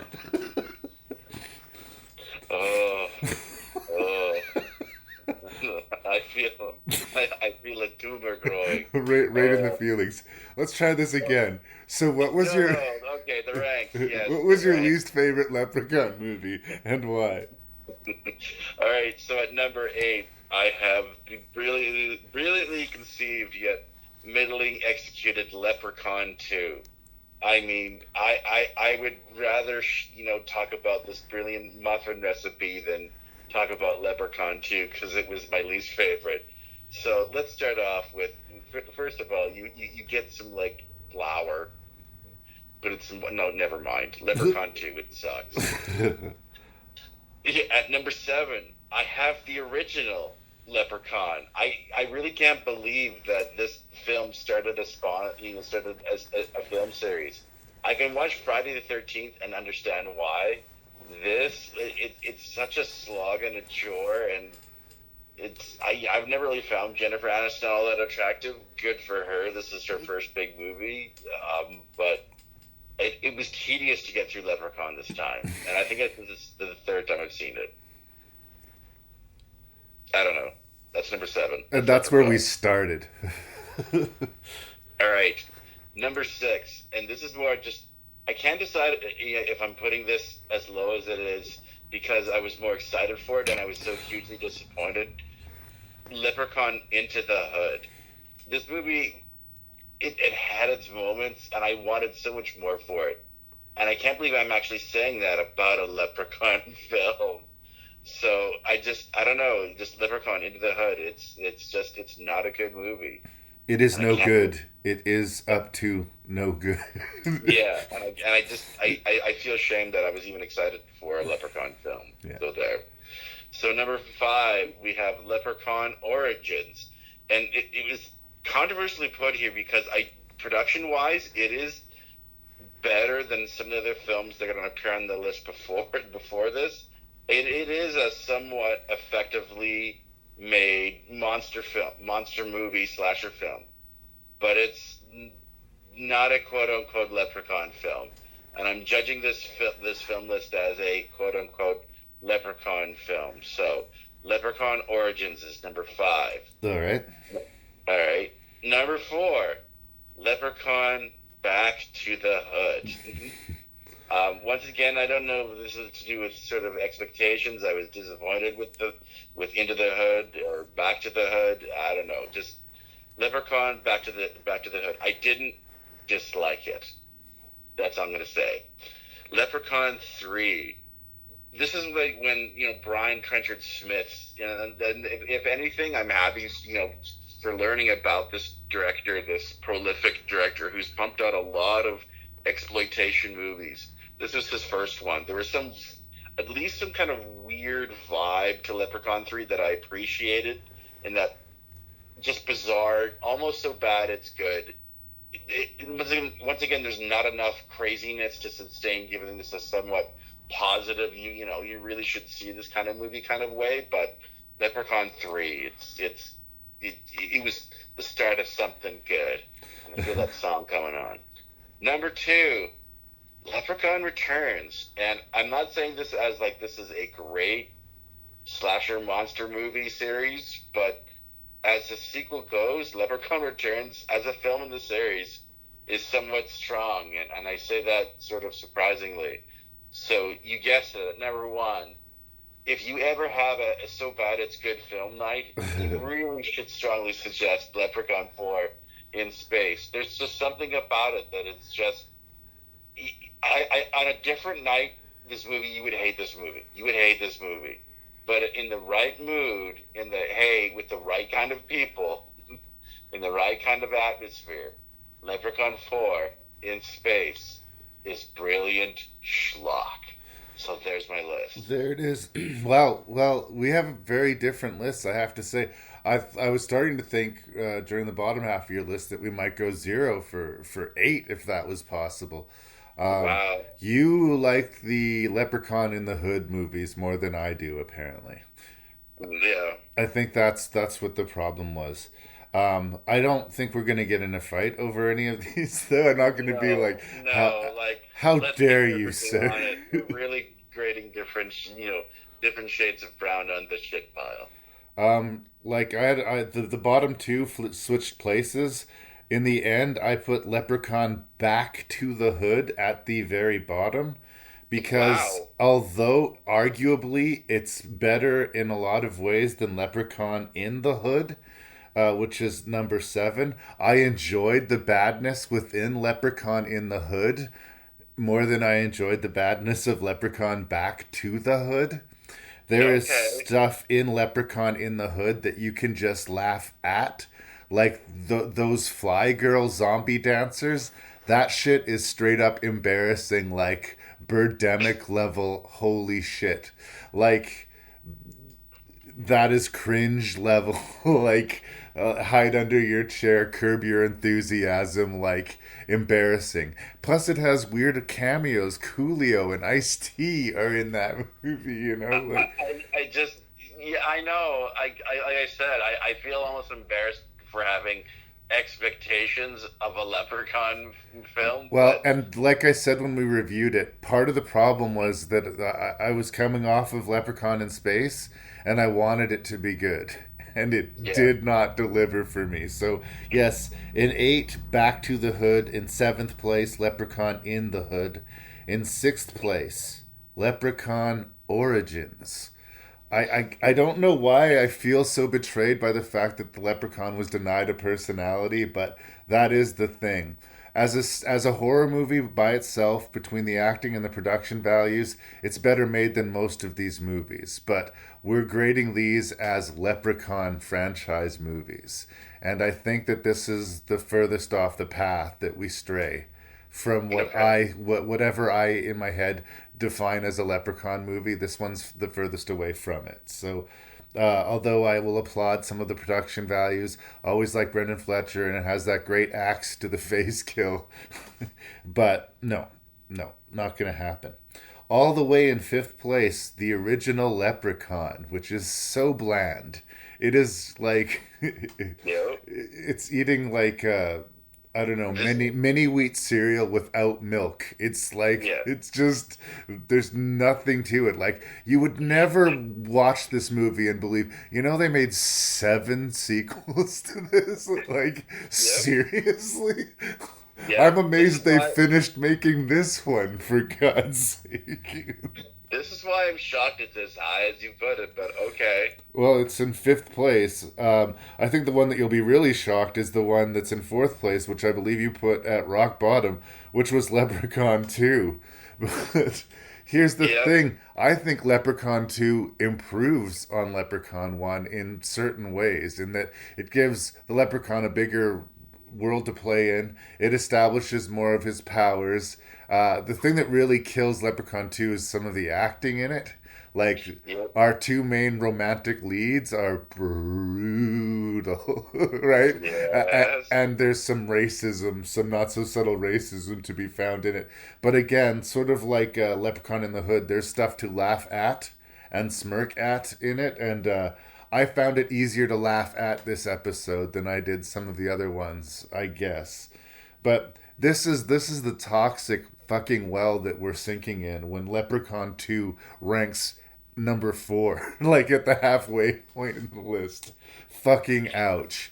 But now we finally start to agree. Love it. Love this. We start to agree now, though. In 3rd place, Leprechaun 3. Putting the Leprechaun in Vegas makes a lot of sense. There was some funny stuff with the gangsters and the B characters, so it wasn't all just the Leprechaun for the zingers. That weird robot kill thing that happens in that movie, like, there's some strange charm to Leprechaun 3. Not enough that I would give it a positive review overall, but enough that it would rank higher on the list than a lot of other Leprechauns. Yes, I agree. You agree. In 2nd place, we're in agreement yet again. Leprechaun Returns. I'm amazed to give a sci-fi original feature that high of a rank, but it is the most respectful sequel of all of them, by a large degree. It's a more respectful sequel than Leprechaun in Space, really.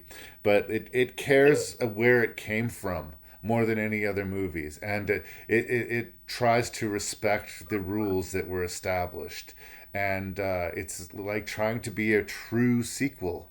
A respectful, true sequel to even to something ridiculous. And I appreciate them, having that much respect for the original filmmakers, It's again a completely so-so movie when all is said and done, but I think it's the closest thing to recognizing the balance of the humor and the horror that the Leprechaun franchise represents. Number one has to be the absolutely insane Leprechaun 4 in space, because it completely stands by itself. I would encourage anybody to watch it and not watch any of the other Leprechaun movies. You don't need anything to catch yourself up with this. And yeah, there's secondary villains because the Leprechaun himself doesn't seem to be enough, but it's such a weird, colorful, perverse like you can't unwatch Leprechaun in space. And you know, it might actually dethrone Jason in space for being like the quote greatest horror franchise installment in space. It certainly beats Critters in space. It certainly beats Hellraiser in space. Its only real competition is Jason X, really, as far as I'm concerned. And I don't know. This one knows how stupid it is. Sometimes I'm not sure Jason X does. Anyway, that's the level of movie that I'm grading it at. So this movie's like, it's punching the same weight as Jason in space. Okay. And that's my list. I was about to say number one. That is number one. That is number one. Leprechaun in space. So just I'm proud of you. A quick recap: 8, Back to the Hood. 7, Leprechaun in the Hood. 6, Leprechaun Origins. 5, Leprechaun. 4, Leprechaun 2. 3, Leprechaun 3. 2, Leprechaun Returns. And number 1, of course, Leprechauns in Space. And after 2 months of recording, Lee and Larry's Irish adventure comes to a close. No, I feel so sad. Thank you so much for doing this, and we're going to tackle another franchise, but let's keep it a secret for the time being. All right. Shh. Be well, Beva. You too.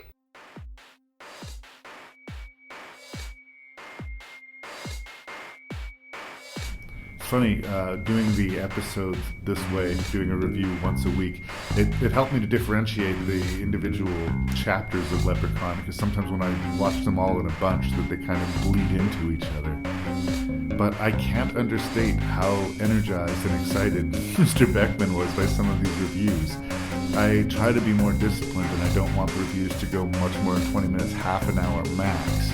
And there's plenty of times in this episode where I pulled the plug early and we stopped recording, but Lee continued to talk Leprechaun for several minutes afterwards.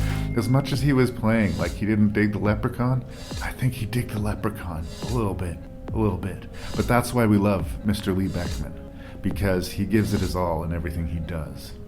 If you have feedback for your host and random Canadian Larry Parsons, or for my guest, Mr. Lee Beckmann, you can send that to ranknreview@gmail.com. That's RANKNREVIEW@gmail.com. The website is Ranknreview.ca. Rank and Review drops every other Wednesday. Thank you so much for your ears. Please tell that other movie fan in your life about the show. And we'll talk to you again real soon.